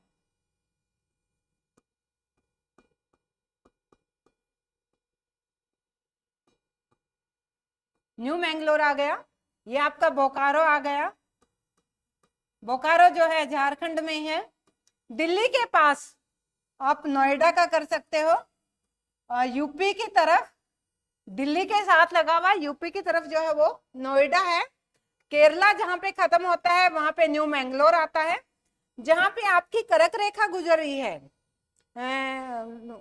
वहां पे आपका ट्रॉपिक ऑफ कैंसर, अगर हम इंग्लिश की बात करें, ट्रॉपिक ऑफ कैंसर जहां से झारखंड में से होते हुए गुजर रही है, वहां पे ये एक सिंबल सा इसके जस्ट ऊपर जो है आप बोकारो इसमें फील कर सकते हो। तो ये आपका एक सैंपल पेपर था। पेपर बच्चों पूरा हुआ। अब हम दूसरा सैंपल पेपर जो है आपको करवाएंगे, और शायद मुझे ऐसा लगता है कि कुछ करवाया हुआ ही उस दूसरे सैंपल पेपर में कुछ रिपीट होगा। चलो देखते हैं क्या आता है। निकलते हैं, तो आइए। आई होप बच्चों आपको समझ में आ गया होगा। अगर कहीं भी आपको थोड़ी सी भी अगर लगता है कि ये चीज हमें नहीं आई, आप कमेंट बॉक्स में जरूर अपना क्वेरी लिख लीजिए। अगर आपको बहुत अच्छे से समझ आ रहा है तो भी आप कमेंट दे सकते हो, कुछ नहीं समझ में आ रहा है तो भी आप कमेंट दे सकते हो। हमारी पूरी कोशिश है तो समय कि हम व्यर्थ ना आपको करते हुए हम 1857 चलो बेटा, नेक्स्ट क्वेश्चन आएगा सर, आएगा नेक्स्ट पेपर में वो क्वेश्चन है, हम जरूर आपको बताएंगे। और मेरा तो फेवरेट है सर, झांसी की रानी टीवी पे मैंने पता नहीं कितनी बार देख ली, तो मुझे कंठस्थ है, बहुत अच्छे से आपको बताऊंगी। और दूसरा क्यों है कि झांसी की रानी का बचपन का नाम और मेरा नाम मिलता जुलता है ना, मनु है, तो उसके बारे में हम बच्चे आपको जरूर बताएंगे। ये आपको दिखाई दे रही, ये आपकी इंस्ट्रक्शंस हैं, पहले इनको पढ़ेंगे, उसके बाद पेपर करेंगे। और पेपर का पैटर्न वही रहेगा, पहले 20 नंबर के जो आएंगे आपको 1-1 नंबर के आएंगे, फिर आपके कुछ 2-2 नंबर के आएंगे, कुछ प्रश्न आपके 3 के आएंगे, और लास्ट में आपके 5-5 नंबर के आएंगे। उनमें आपको ऑप्शन, जैसे सर ने कहा, ये नहीं सोचना है कि हम इतने पेपर देते आए, इंस्ट्रक्शन का तो हमें पता ही है, वही है।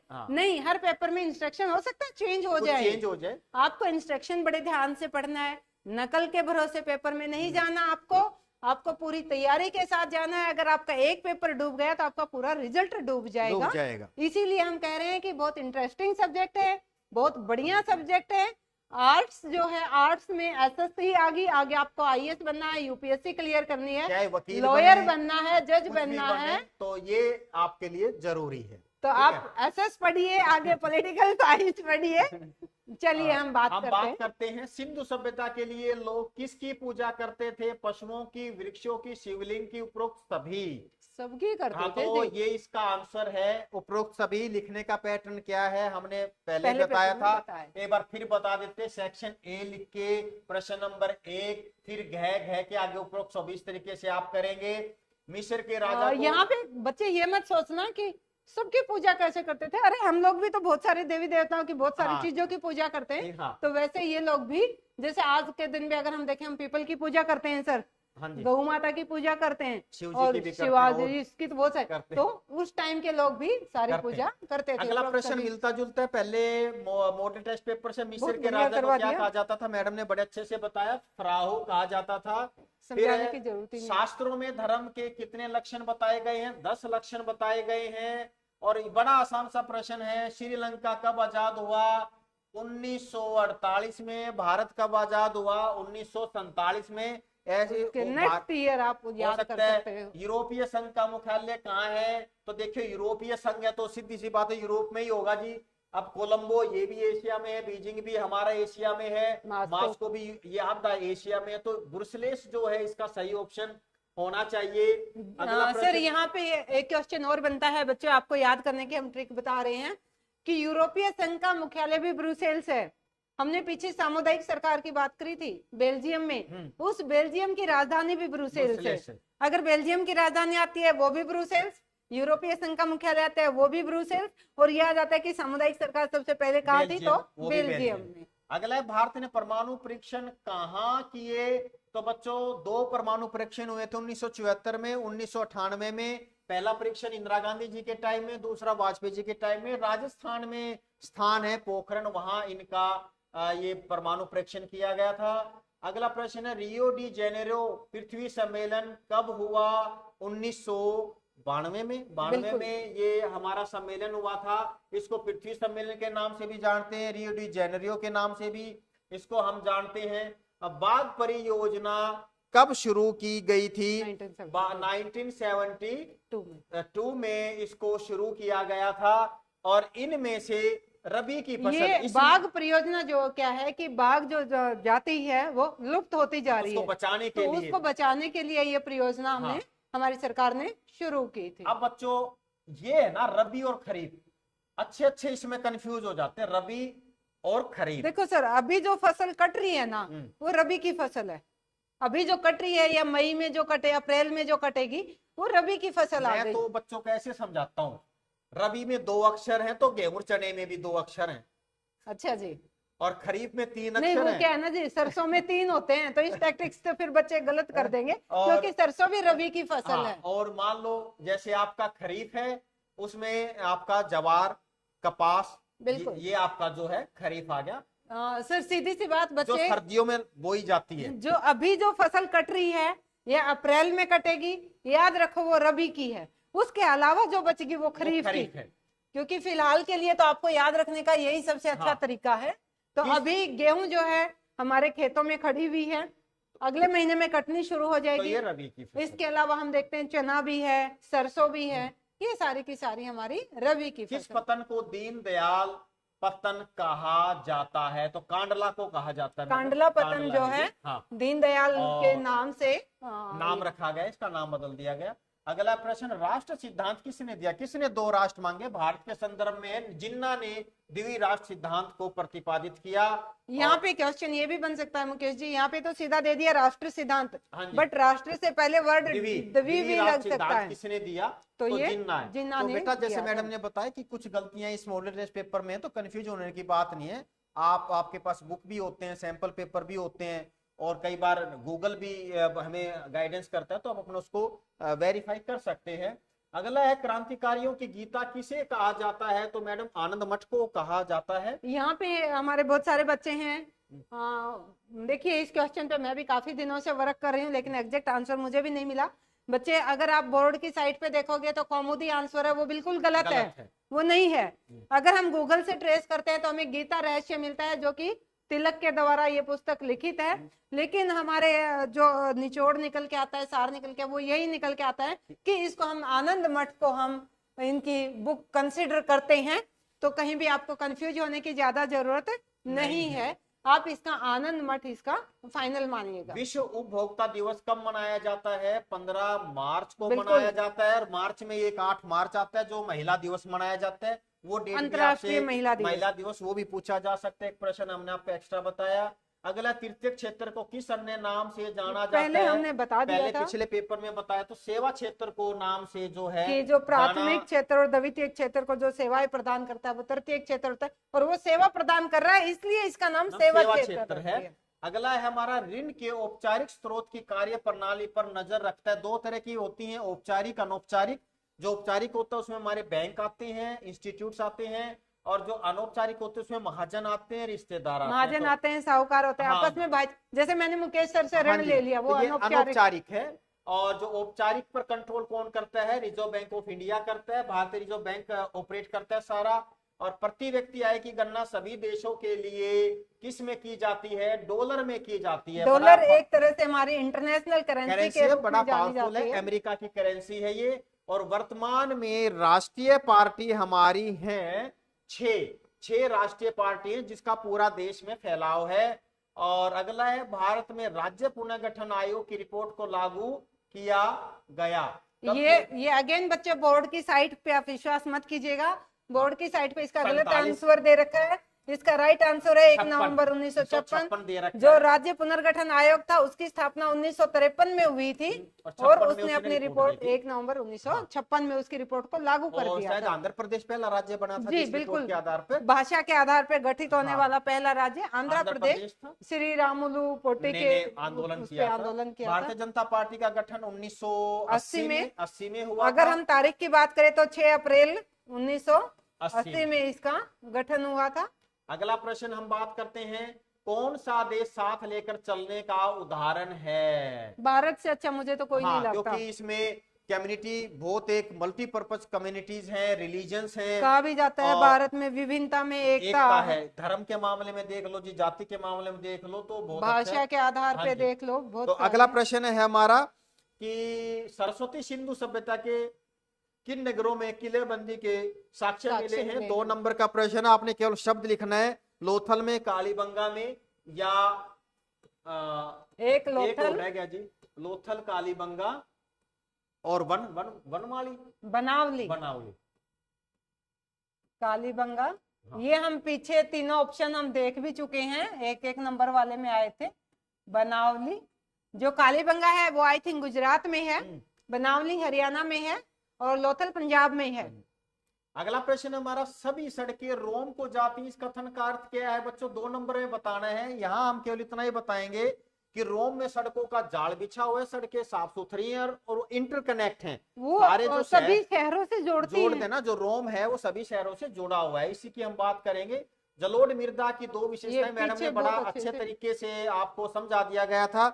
अगला प्रश्न है हमारा, राष्ट्रीय उद्यान के बारे में। राष्ट्रीय उद्यान क्या होता है मुकेश जी? हाँ देखिए, पहली बात तो ये नेशनल है और पार्क है, लेकिन ये पार्क है किसके लिए? क्या हमारे लिए? क्या हम घूमने चले? लेकिन नहीं, हमारे लिए नहीं है। तो ये किस चीज को ध्यान में रख के बनाया है कि वर्तमान की जो पीढ़ी है और जो आने वाली पीढ़ी है उसके लिए, वर्तमान और भविष्य की पीढ़ी के लिए एक या एक से अधिक जो हमारा पारितंत्र है उसकी परिस्थितियों की एकता को बनाए रखने के लिए जो एक प्राकृतिक भूभाग जो सरकार के द्वारा नामित किया जाता है, निर्धारित किया जाता है, बनाया जाता है, वो राष्ट्रीय उद्यान कहलाता है। इसमें हमारी जो जीव जंतुएं होती हैं उनको मूल रूप में उनको सुरक्षित किया जाता है, उनको प्रोटेक्शन दिया जाता है। तो ये हमारा नेशनल विकेंद्रीकरण बड़े अच्छे तरीके से पिछले पेपर में हम इसको बता चुके हैं। मांग जमा को मुद्रा क्यों समझा जाता है? मांग जमा क्या होता है कि आपका डिपॉजिट है, बैंक में आपका 1 लाख रुपया जमा है, वो आपका मांग जमा है। भाई जब भी हम उनसे मांग करेंगे वो हमारी जमा को हमें दे देंगे। हमारे पास मान लो मेरे खाते में 1 लाख रुपया जमा, बैंक में जाऊंगा, चेक फिल करूंगा, भाई 50,000 मुझे दे दिए जाए, तो उस मांग जमा को तुरंत वो मुद्रा में कैश कर दिया जाता है। और इसमें क्या होता है कि इस जो हमारी जो जमा है इसको हम चेक के माध्यम से एक जगह से दूसरी जगह भी ले जा सकते हैं इसको हम। ठीक है जी। अब अगला सेक्शन सी, उदाहरण को पढ़ें। इस तो मुझे ये लगता है बच्चों के लिए ये 8 नंबर तो है ना, फोकट के आगे। हाँ, और न्यू कंसेप्ट आया, पहले नहीं था ये चीज। पढ़ेंगे। जब अनेक दल सत्ता के लिए होड़ में हो और 2 दलों से ज्यादा के लिए अपने दम पर या दूसरे से गठबंधन करके सत्ता में आने को ठीक ठाक अवसर हो तो इसे बहुदलीय व्यवस्था कहते हैं। प्रश्न आप देखेंगे किस प्रकार की प्रणाली है तो भारत में। सर यहाँ पे बच्चे को वैसे भी पता होगा, इलेक्शन सिर पे हैं, हम हर रोज न्यूज़पेपर में देख रहे हैं। बच्चे थोड़ा सा आप करंट से भी टच में रहा करो, अखबार भी पढ़ा करो। अगर हम हरियाणा में देखें तो हरियाणा की हम बात करते हैं, भाजपा भी है, कांग्रेस भी है, जेजेपी भी है, और इनेलो भी है, जहां आप भी है, बहुत सारी, हाँ 2 से ज्यादा पार्टियां होती हैं वो बहुदलीय बहुदलीय व्यवस्था होती है। तो तो भारत में बहुदलीय व्यवस्था पाई जाती है। बहुदलीय व्यवस्था किसे कहते हैं? जिस व्यवस्था में 2 से ज्यादा दल हों वो बहुदलीय व्यवस्था कहते हैं। गठबंधन सरकार किसे कहते हैं? हाँ सर, पैराग्राफ पढ़ेंगे। हाँ। बच्चे पैराग्राफ पढ़ के आपको आंसर देना। हाँ। सर ने रट्टे मार रखे हैं इसलिए फटाफट आपको आंसर बता रहे हैं, लेकिन नहीं, आपको पहले पेपर में पैराग्राफ पढ़ना है, उसके बाद आपको आंसर देना तो है। इसका आंसर यहाँ है। हाँ, इस व्यवस्था में कई दल गठबंधन बनाकर भी सरकार बना सकते हैं। जब किसी बहुदलीय व्यवस्था में अनेक पार्टियां चुनाव लड़ने और सत्ता में आने के लिए आपस में हाथ मिला लेती हैं तो इसे गठबंधन सरकार कहते हैं। हमारा तीसरा क्वेश्चन है, बच्चे आप देख रहे होंगे कि गठबंधन सरकार किसे कहते हैं? आंसर मिल गया। जब किसी बहुदलीय व्यवस्था में अनेक पार्टियां चुनाव लड़ने और सत्ता में आने के लिए आपस में हाथ मिलाने तो गठबंधन सरकार कहते हैं। ये क्वेश्चन 3 के क्वेश्चन का आंसर हो गया, लेकिन आपको पेपर में ढंग से लिख के आना है। यहाँ पे कैसे लिखोगे क्वेश्चन आंसर थोड़ा सा बता देते हैं, हमने पहले पेपर में शायद नहीं बताया। आप लिखोगे प्रश्न 27 और इस 27 का क्वेश्चन नंबर 1, क्वेश्चन नंबर 1, फिर 2, ठीक है। 1 में आप यहाँ पे भी इसका 27 और ब्रैकेट में 1 कर सकते हो। तो भारत में किस प्रकार की प्रणाली है? बहु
ये ऐसे करना जरूरी है क्या? इसको ऐसे भी तो कर रख सकते हैं ना।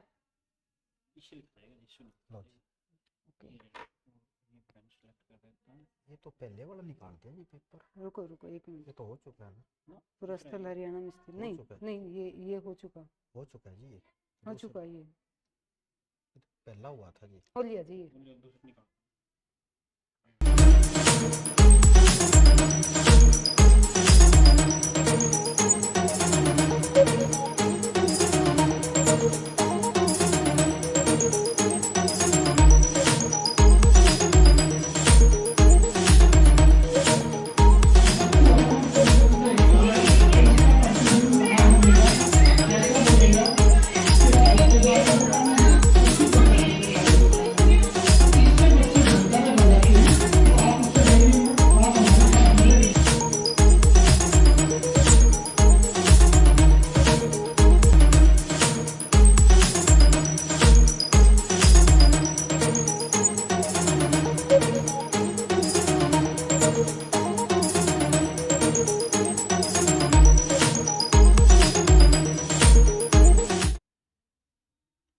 छब्बीस पे आ जाइए।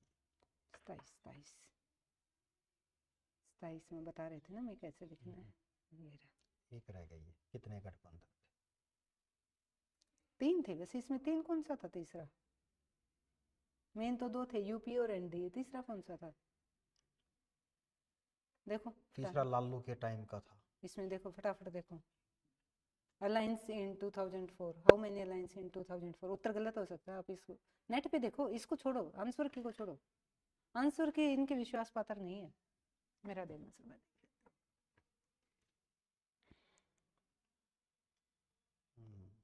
कब का अलायंस है ये? 2004 का है ना। अरे आंसर की में तो पोल साइंस वाली में भी इन्होंने गलत डाल रखे थे, और बोर्ड की उस पे है जी देखो।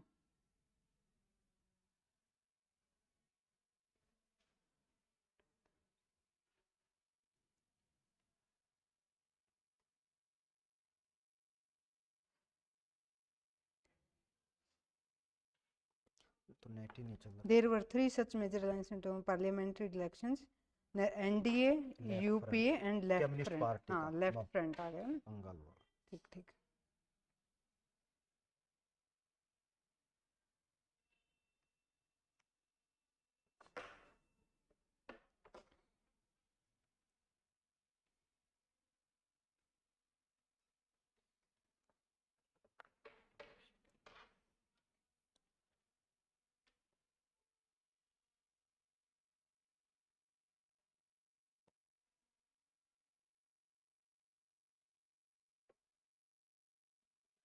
आ गई। मैं सर जस्ट मैं अब यही सोच रहा था, मैं ये करेंगे लाइट आओगी। गई। कोई नहीं, अपना दोनों तरह की तैयारी रखता हूँ। अब तो इसको फटाफट निपटा देंगे। कितने 35-36 क्वेश्चन है। हाँ अच्छा, जब यूं दिख रहा है ये वाली प्रॉब्लम है तो जल्दी निपटा देंगे। 38 है जी टोटल। एक तो मैप का आता है, और फिर वही है ना, इसमें मैप नहीं है। है है जी, मैप है।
नहीं चल रहा है जी।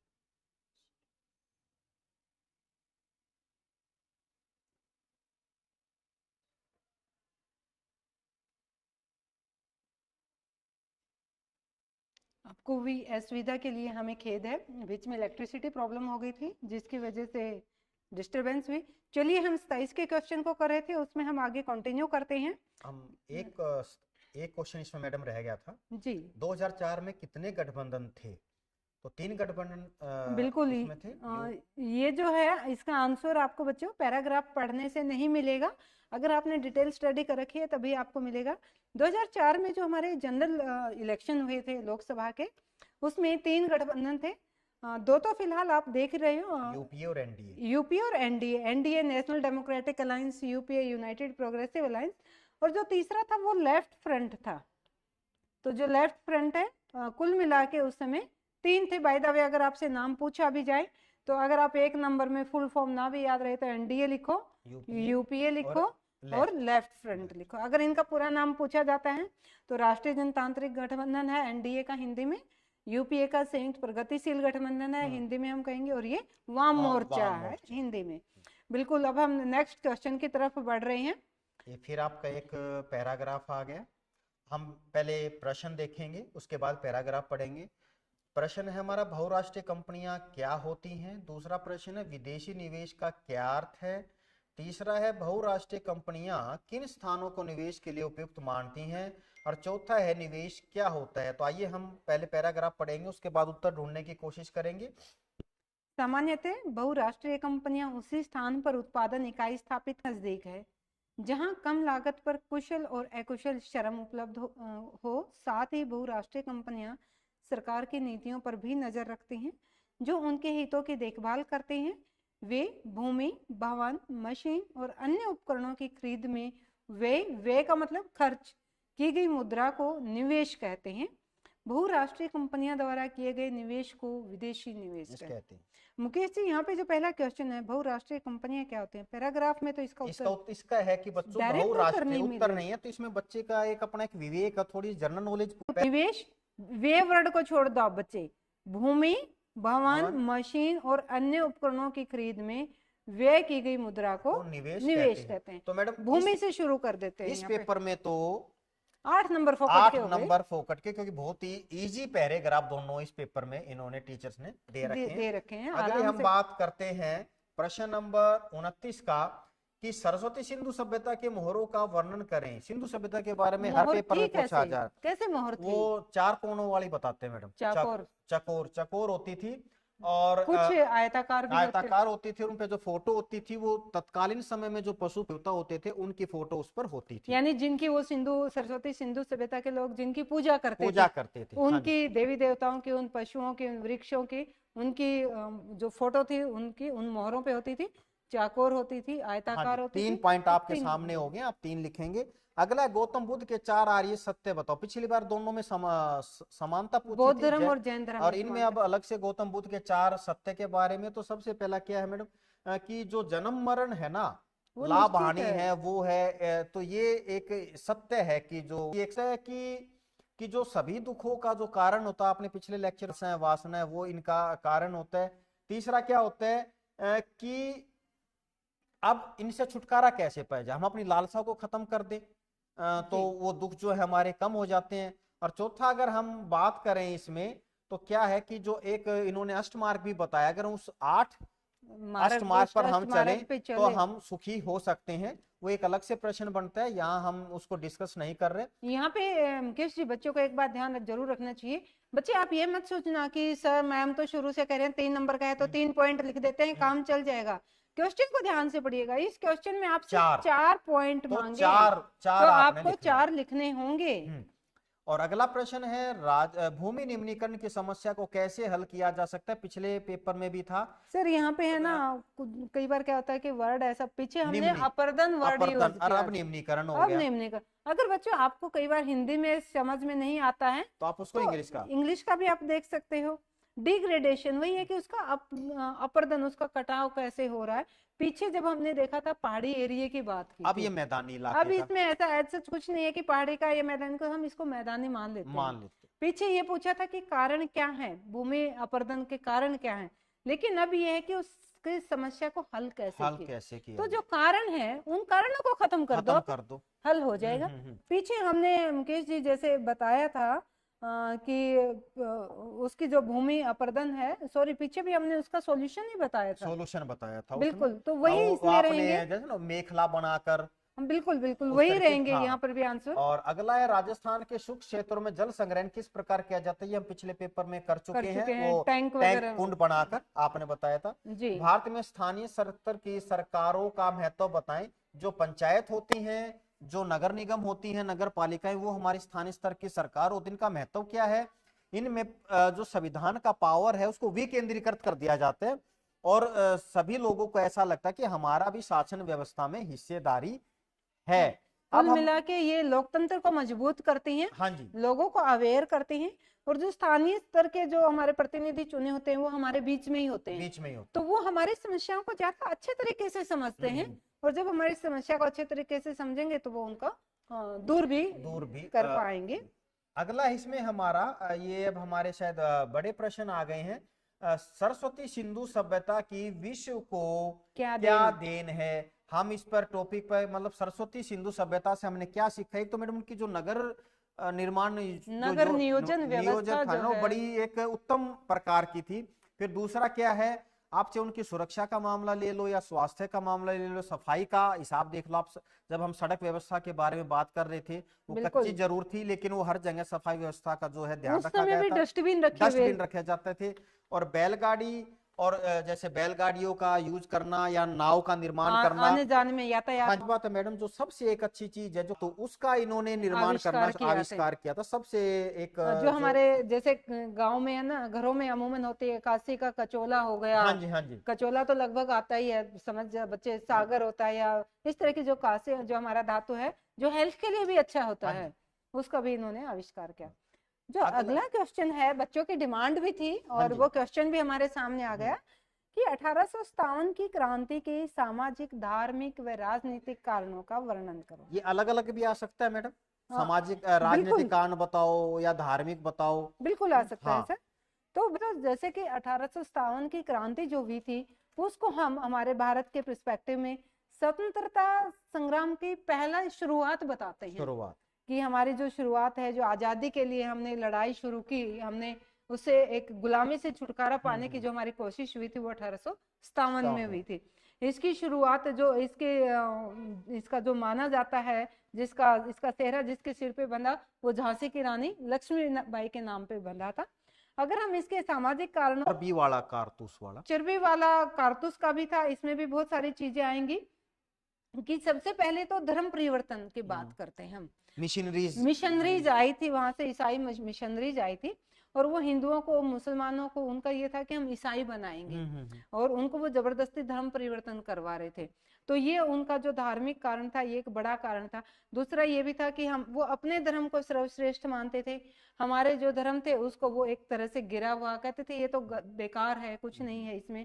और हमारे जो सैनिक थे, इसको हम जो अभी हम पॉइंट बताते जा रहे हैं, इसको सैनिक कारण में भी आप ले सकते हो, इसको धार्मिक कारण में भी ले सकते हो। कि उस समय की जो एनफील्ड कुछ राइफल थी, उसमें उन्होंने गाय और सुअर की चर्बी लगा दी थी। उससे उनको जब वो कारतूस से तो उनको मुंह से छीलना होता था, जिसमें गाय और सुअर की चर्बी होती थी। और जो गाय और सुअर है वो हिंदुओं का और मुस्लिमों का धार्मिक पशु है, तो इसका सैनिकों ने विरोध किया। तो ये भी उसका एक कारण था। अगर हम राजनीतिक कारणों की बात करें, तो अंग्रेजों ने क्या था, उनको ये था कि जो भारत का जो राज्य है उसको तुम्हें अपने राज्य में मिलाना है, हड़पना है, किसी ना किसी भी कारण, किसी ना किसी कोई ना कोई बहाना चाहिए। तो उस बहाने के लिए उन्होंने एक तो लैप्स, डॉक्ट्रिन ऑफ लैप्स जिसको हम बोलते हैं, अपहरण की सिद्धांत कुछ बोलते हैं, वो वाला लॉर्ड डलहौजी ने लागू नहीं, किया संतान नहीं है तो आपको कि तो हम यदि क्या होता था, पहले राजतंत्रात्मक व्यवस्था थी, हमारे राजा महाराजा थे होते थे, तो जो राजा का बड़ा बेटा होता था वो एक तरह से वंशानुगत था, वंशानुगत। वो राजा बन। तो इन्होंने ये कहा कि यदि खुद का बेटा नहीं है तो गोद नहीं तो ले सकते आप गोद नहीं ले सके, अगर आपने ले भी लिया तो उसको माना नहीं जाएगा, और वो राज्य की जिस राज्य का संतान नहीं है वो अंग्रेजों में मिला लिया मिला। जाएगा। इसका एक उदाहरण कि जो बाजीराव द्वितीय थे, उन्होंने, उनका जो नाना साहेब था दत्तक पुत्र था, दत्तक मतलब गोद लिया हुआ था। गोद। तो बाजीराव द्वितीय की मृत्यु के बाद अंग्रेजों ने नाना साहब को वहां का शासक मानने से इनकार कर दिया, पेशवा पदवी थी उनकी, पेशवा मानने से इनकार कर दिया। दूसरा रानी लक्ष्मीबाई हाँ, की भी इनके हम बेटे बात को भी करते हैं। एक्सेप्ट नहीं किया इनका जो बेटा था वो किसी चालबाज की वजह से उन्होंने मरवा दिया था, जो खुद का जन्म दिया हुआ था। फिर इन्होंने एक पुत्र को मतलब गोद लिया जिसको दत्तक पुत्र कहते हैं, तो उसको भी अंग्रेजों ने मानने से इनकार कर दिया, और उसको जो था झांसी को अपने राज्य में मिला लिया। हालांकि रानी ने बहुत कोशिश की, आखिरी दम तक वो अंग्रेजों से लड़ाई लड़ी उन्होंने। इसके अलावा एक कारण और था कि जो अंतिम मुगल शासक था बहादुर शाह जफर, उनको भी नोटिस दे तो दिया गया था इन्होंने कि कहा कि ये मुगल का अंतिम शासक होगा, इसके बाद कोई मुगल शासक नहीं होगा। और जो इनकी जो मोहरे सिक्के होती थी, उन पे जो मुगल शासकों की जो मूर्ति फोटो होती थी वो भी खत्म वो कर भी दी। इन्होंने खत्म कर दी। तो ये 1857 की क्रांति के सामाजिक, धार्मिक, राजनीतिक और आप इसको सैनिक कारणों में भी ले सकते हो, ये इसका कारण थे, जिसकी वजह से 1857 की क्रांति ने जोर पकड़ा, और ये विभिन्न हिस्सों में होते हुए धीरे धीरे देश के पूरे देश में ही फैल गई थी, और इसके बाद तो से आजादी बच्चों की आपने अच्छी तरीके से समझा होगा कि मैडम ने कितने अच्छे तरीके से बड़े शॉर्ट टाइम में इस प्रश्न को समझाया। आगे हम बात करते हैं भारत में पाई जाने वाली काली मृदा का वर्णन करें। तो काली मृदा मैडम गुजरात की तरफ बहुत अच्छी मात्रा में पाई जाती है। काली मिट्टी जो है, काली मिट्टी जो होती है सर, इसमें जो मिट्टी होती है ना वो महीन होती है। अच्छा। इसके कण जो होते हैं वो महीन होते हैं। इसमें क्या होता है, इसमें पोटाश नहीं पाया जाता, इसमें मैग्नीशियम पाया जाता है, चूना पाया जाता है, फास्फोरस तो पाया। महाराष्ट्र में और गुजरात में पाया गुजरात जाता में है। पाई कपास जाती के लिए बड़ी उत्तम क्वालिटी की मिट्टी होती है, बिल्कुल। उपजाऊ होती है। और इसके अलावा क्या होता है, इसमें पानी की कम जरूरत पड़ती है मैडम, इसमें ऐसा? क्या होता है सर, ये है ना, जैसे गिल्ली हो जाती है तो ये स्लिपी बन जाती है, चिकनी हो जाती है, और जब ये सूख जाती है तो ये बिल्कुल पत्थर की तरह बन जाती है, और इसमें दरारें आ जाती हैं। तो जो दरार आती है उसमें हवा पास होती है, उससे क्या होता है कि ये उपजाऊ ज्यादा बन जाती है। तो ये लगभग सभी फसलों के लिए उपजाऊ है, बट कपास के लिए तो ये एक तरह से सोने का काम करता है। अगला प्रश्न हम लेंगे, प्रश्न नंबर 36 की भारतीय भारत में वनस्पति, सॉरी, एक प्रश्न रह गया हमारा। भारत में वनस्पति और प्राणी जात के ह्रास के कारणों का वर्णन करें।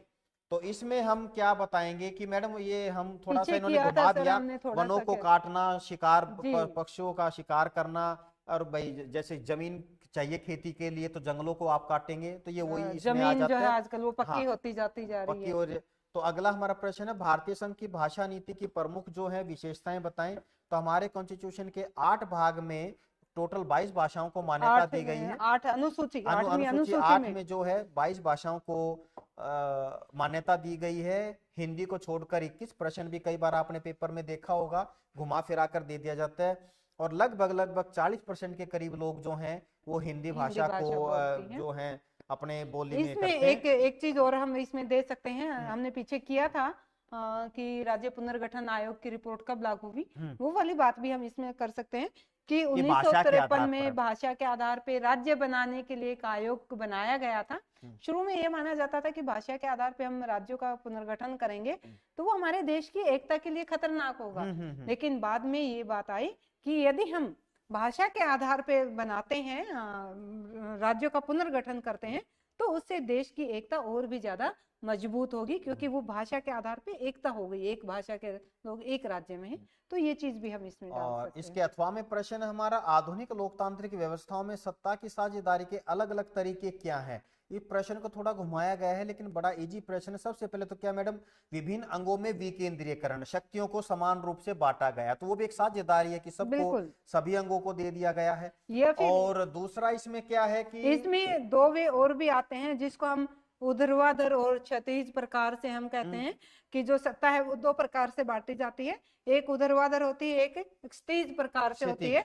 यानी एक पैरेलल होती है, एक ऊपर से नीचे होती है। जब हम ऊपर से नीचे की बात करते हैं तो सबसे पहले हमारी केंद्र सरकार आती है, फिर हमारी राज्य सरकार फिर आती है स्थानीय सरकार और आती फिर हमारी स्थानीय सरकार आती है। तो ये इस आधार पे शक्तियों का वितरण होता है। दूसरा, जब हम पैरेलल की बात करते हैं तो सरकार के जो विभिन्न अंग हैं, यानी विधान पालिका या विधायिका हम कह सकते हैं, और इसमें कार्यपालिका आ गई और न्यायपालिका और न्यायपालिका। तो इस प्रकार से हम शक्तियों का वितरण करते हैं, किया गया है हमारे यहाँ पे, और सभी अंग अपना अपना स्वतंत्र रूप से काम करते हैं। और जब इस प्रकार से सत्ता का वितरण होता है, शक्तियों का वितरण होता है, सत्ता की साझेदारी होता है, तो देश के अंदर गृह युद्ध होने की जो संभावना होती है वो बिल्कुल शून्य हो जाती, खत्म हो जाती है। अगला कि विश्व सूचकांक मानव विकास सूचकांक क्या है, इसके घटकों का वर्णन करें। तो मैडम मैं आपको कहना चाहता हूँ, जो हमारा जो लाइफ का जो स्टेटस है ना, उसको हम बोलते हैं मानव विकास सूचकांक, कि हमने कितना प्रोग्रेस किया। इसके घटक क्या है? सबसे पहले आपकी एज क्या है, आपका डेवलपमेंट क्या है, आपका एजुकेशन लेवल क्या है, आपकी इनकम क्या है। इसके आधार पर हम इसको जो है ये मानते हैं कि कोई व्यक्ति उसका डेवलपमेंट किस तरीके से उसका हो चुका है। और फिर आ जाता है जी उपभोक्ता के अधिकारों का वर्णन। पिछली बार आया था कि शोषण कैसे किया जाता है, अब आ गया कि इसके अधिकार क्या है। तो सबसे पहले मैडम अधिकार क्या है कि हम बात करते हैं कि एक तो सुरक्षा का अधिकार होता है कस्टमर को, कि जो चीज दी है उसकी आप हमें गारंटी दो। दूसरा, उसका बिल लेने की भी गारंटी होती है कि जो चीज हम लेंगे आप उसका बिल हमें दीजिए।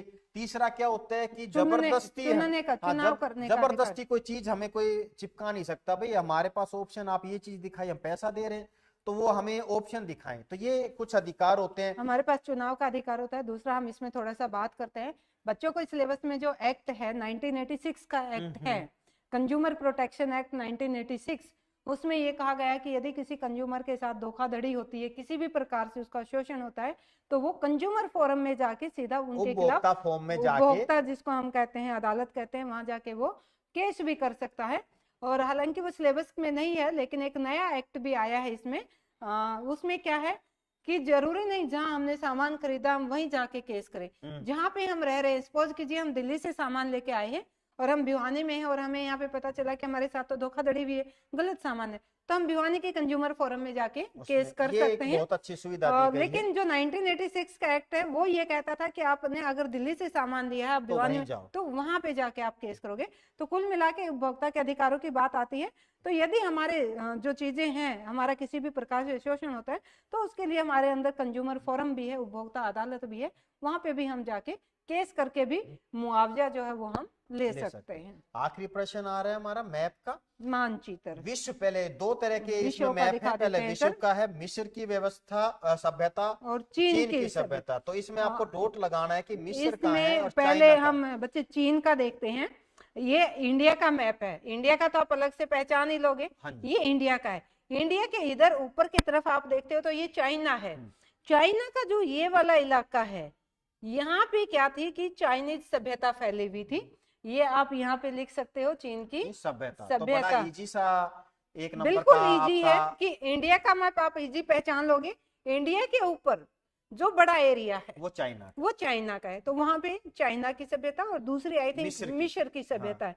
तो मिस्र की सभ्यता के लिए आपको ज्यादा नहीं करना है, आप इसी मैप में देखिए, एक ये इस तरह से लाइनें बनी हुई हैं, इधर ये दो लाइनें बनी हुई हैं, इसी लाइन में एक ये वाला भाग है। तो ये वाला जो भाग है, ये वाली जो है ये मिस्र की सभ्यता है। चौरस सा बॉक्स दिखाई चौरस सा जो बॉक्स दे रहा है, यहाँ पे आपको मिस्र की सभ्यता है। ये आपके 2 नंबर के हुए, आप इसमें एरो लगा के आप लिख सकते हो मिस्र की सभ्यता, या फिर आप कोई और इंडेक्स दे दीजिए, या इंडेक्स बोर्ड बना दीजिए कि ये वाली ये सभ्यता है, ये वाली ये सभ्यता है। अब हम चलते हैं भारत के मैप की तरफ। 2 नंबर का आपका मैप हुआ वर्ल्ड का। अब 3 नंबर का आपका चलेगा इंडिया मैप। मयूरभंज लो आइस क्षेत्र है, सेलम इस्पात केंद्र है, कोलकाता बंदरगाह है। तो सबसे पहले हम मयूरभंज को देखते हैं। मयूरभंज आई थिंक उड़ीसा में होगा। उड़ीसा में जब हम मयूरभंज की बात करते हैं तो मयूरभंज आप ये इधर मैप में देख रहे हो, ये उड़ीसा है। आप ईस्टर्न साइड जो पूर्व दक्षिण पूर्व हिस्सा है ये उड़ीसा है, और उड़ीसा का जो ये वाला भाग है यहाँ पे मयूरभंज है। थोड़ा बहुत दाएं बाएं हो जाए चलेगा, कोई दिक्कत नहीं है। ये आपका मयूरभंज है। इसके अलावा हम सेलम का आया था, सेलम नीचे की तरफ, सेलम नीचे आप तमिलनाडु में देखिए, ये हमारा कर्नाटका है, ये तमिलनाडु है। जो ये वाला ऐसे पोर्शन लटका हुआ है इसके आप यहाँ बना दीजिएगा, ये हमारा सेलम हो गया। इसके अलावा कलकत्ता, कलकत्ता बिल्कुल जो हमारा वेस्ट बंगाल है उसकी राजधानी उसकी राजधानी है, और ये हमारा कलकत्ता है। और जो पोर्ट होते हैं वो हमेशा समुद्र के किनारे ही होते हैं। जो ये ऐसे ऊपर नुकीला उठा हुआ है ना पश्चिम बंगाल में, ये हमारा यहाँ पे कलकत्ता है। तो ये हमारी कोलकाता की बंदरगाह हो गई। ये आपका मैप इंडिया का 3 नंबर का, और 2 नंबर का वर्ल्ड का मैप, 5 नंबर का। हम उम्मीद करते हैं आपको बहुत अच्छे से समझ में आया होगा, बहुत अच्छे से सुना होगा। यदि कोई भी क्वेरी हो आप कमेंट बॉक्स में डालिएगा, हम उसका जवाब देने की पूरी कोशिश करेंगे और पेपर की अच्छी सी पेपर तैयारी को हमारे साथ अच्छे से करने के लिए आप सबका शुक्रिया, धन्यवाद। और परमपिता परमात्मा से प्रार्थना कि आपका पेपर बड़ा अच्छा जाए और आपका भविष्य उज्जवल रहे। अभी हम फिर से आपके पास पेपर वाले दिन दोबारा से जुड़ने की कोशिश करेंगे, आपके चारों सैंपल पेपर करवाएंगे बच्चे। हम फिर से कह रहे हैं कि अभी तक का जो रिकॉर्ड है, फीडबैक है, वो ये बताता है कि जो हम सैंपल पेपर यहाँ पे करवा रहे हैं उसमें 70 से 80% का पेपर, फाइनल पेपर आपका इन सैंपल पेपर से मिलता है। तो लेकिन किसी भी चीज को आपको छोड़ना नहीं है, बिल्कुल माइन्यूटली करना है। कोई भी चीज मुश्किल नहीं है, बहुत आसान है। बस थोड़ा सा कंसंट्रेट बना के आप अपनी तैयारी कीजिएगा। All the best to all the students. निश्चित तौर पर ये तैयारी आपकी तैयारी को धार देगी। नमस्कार, नमस्कार। धन्यवाद।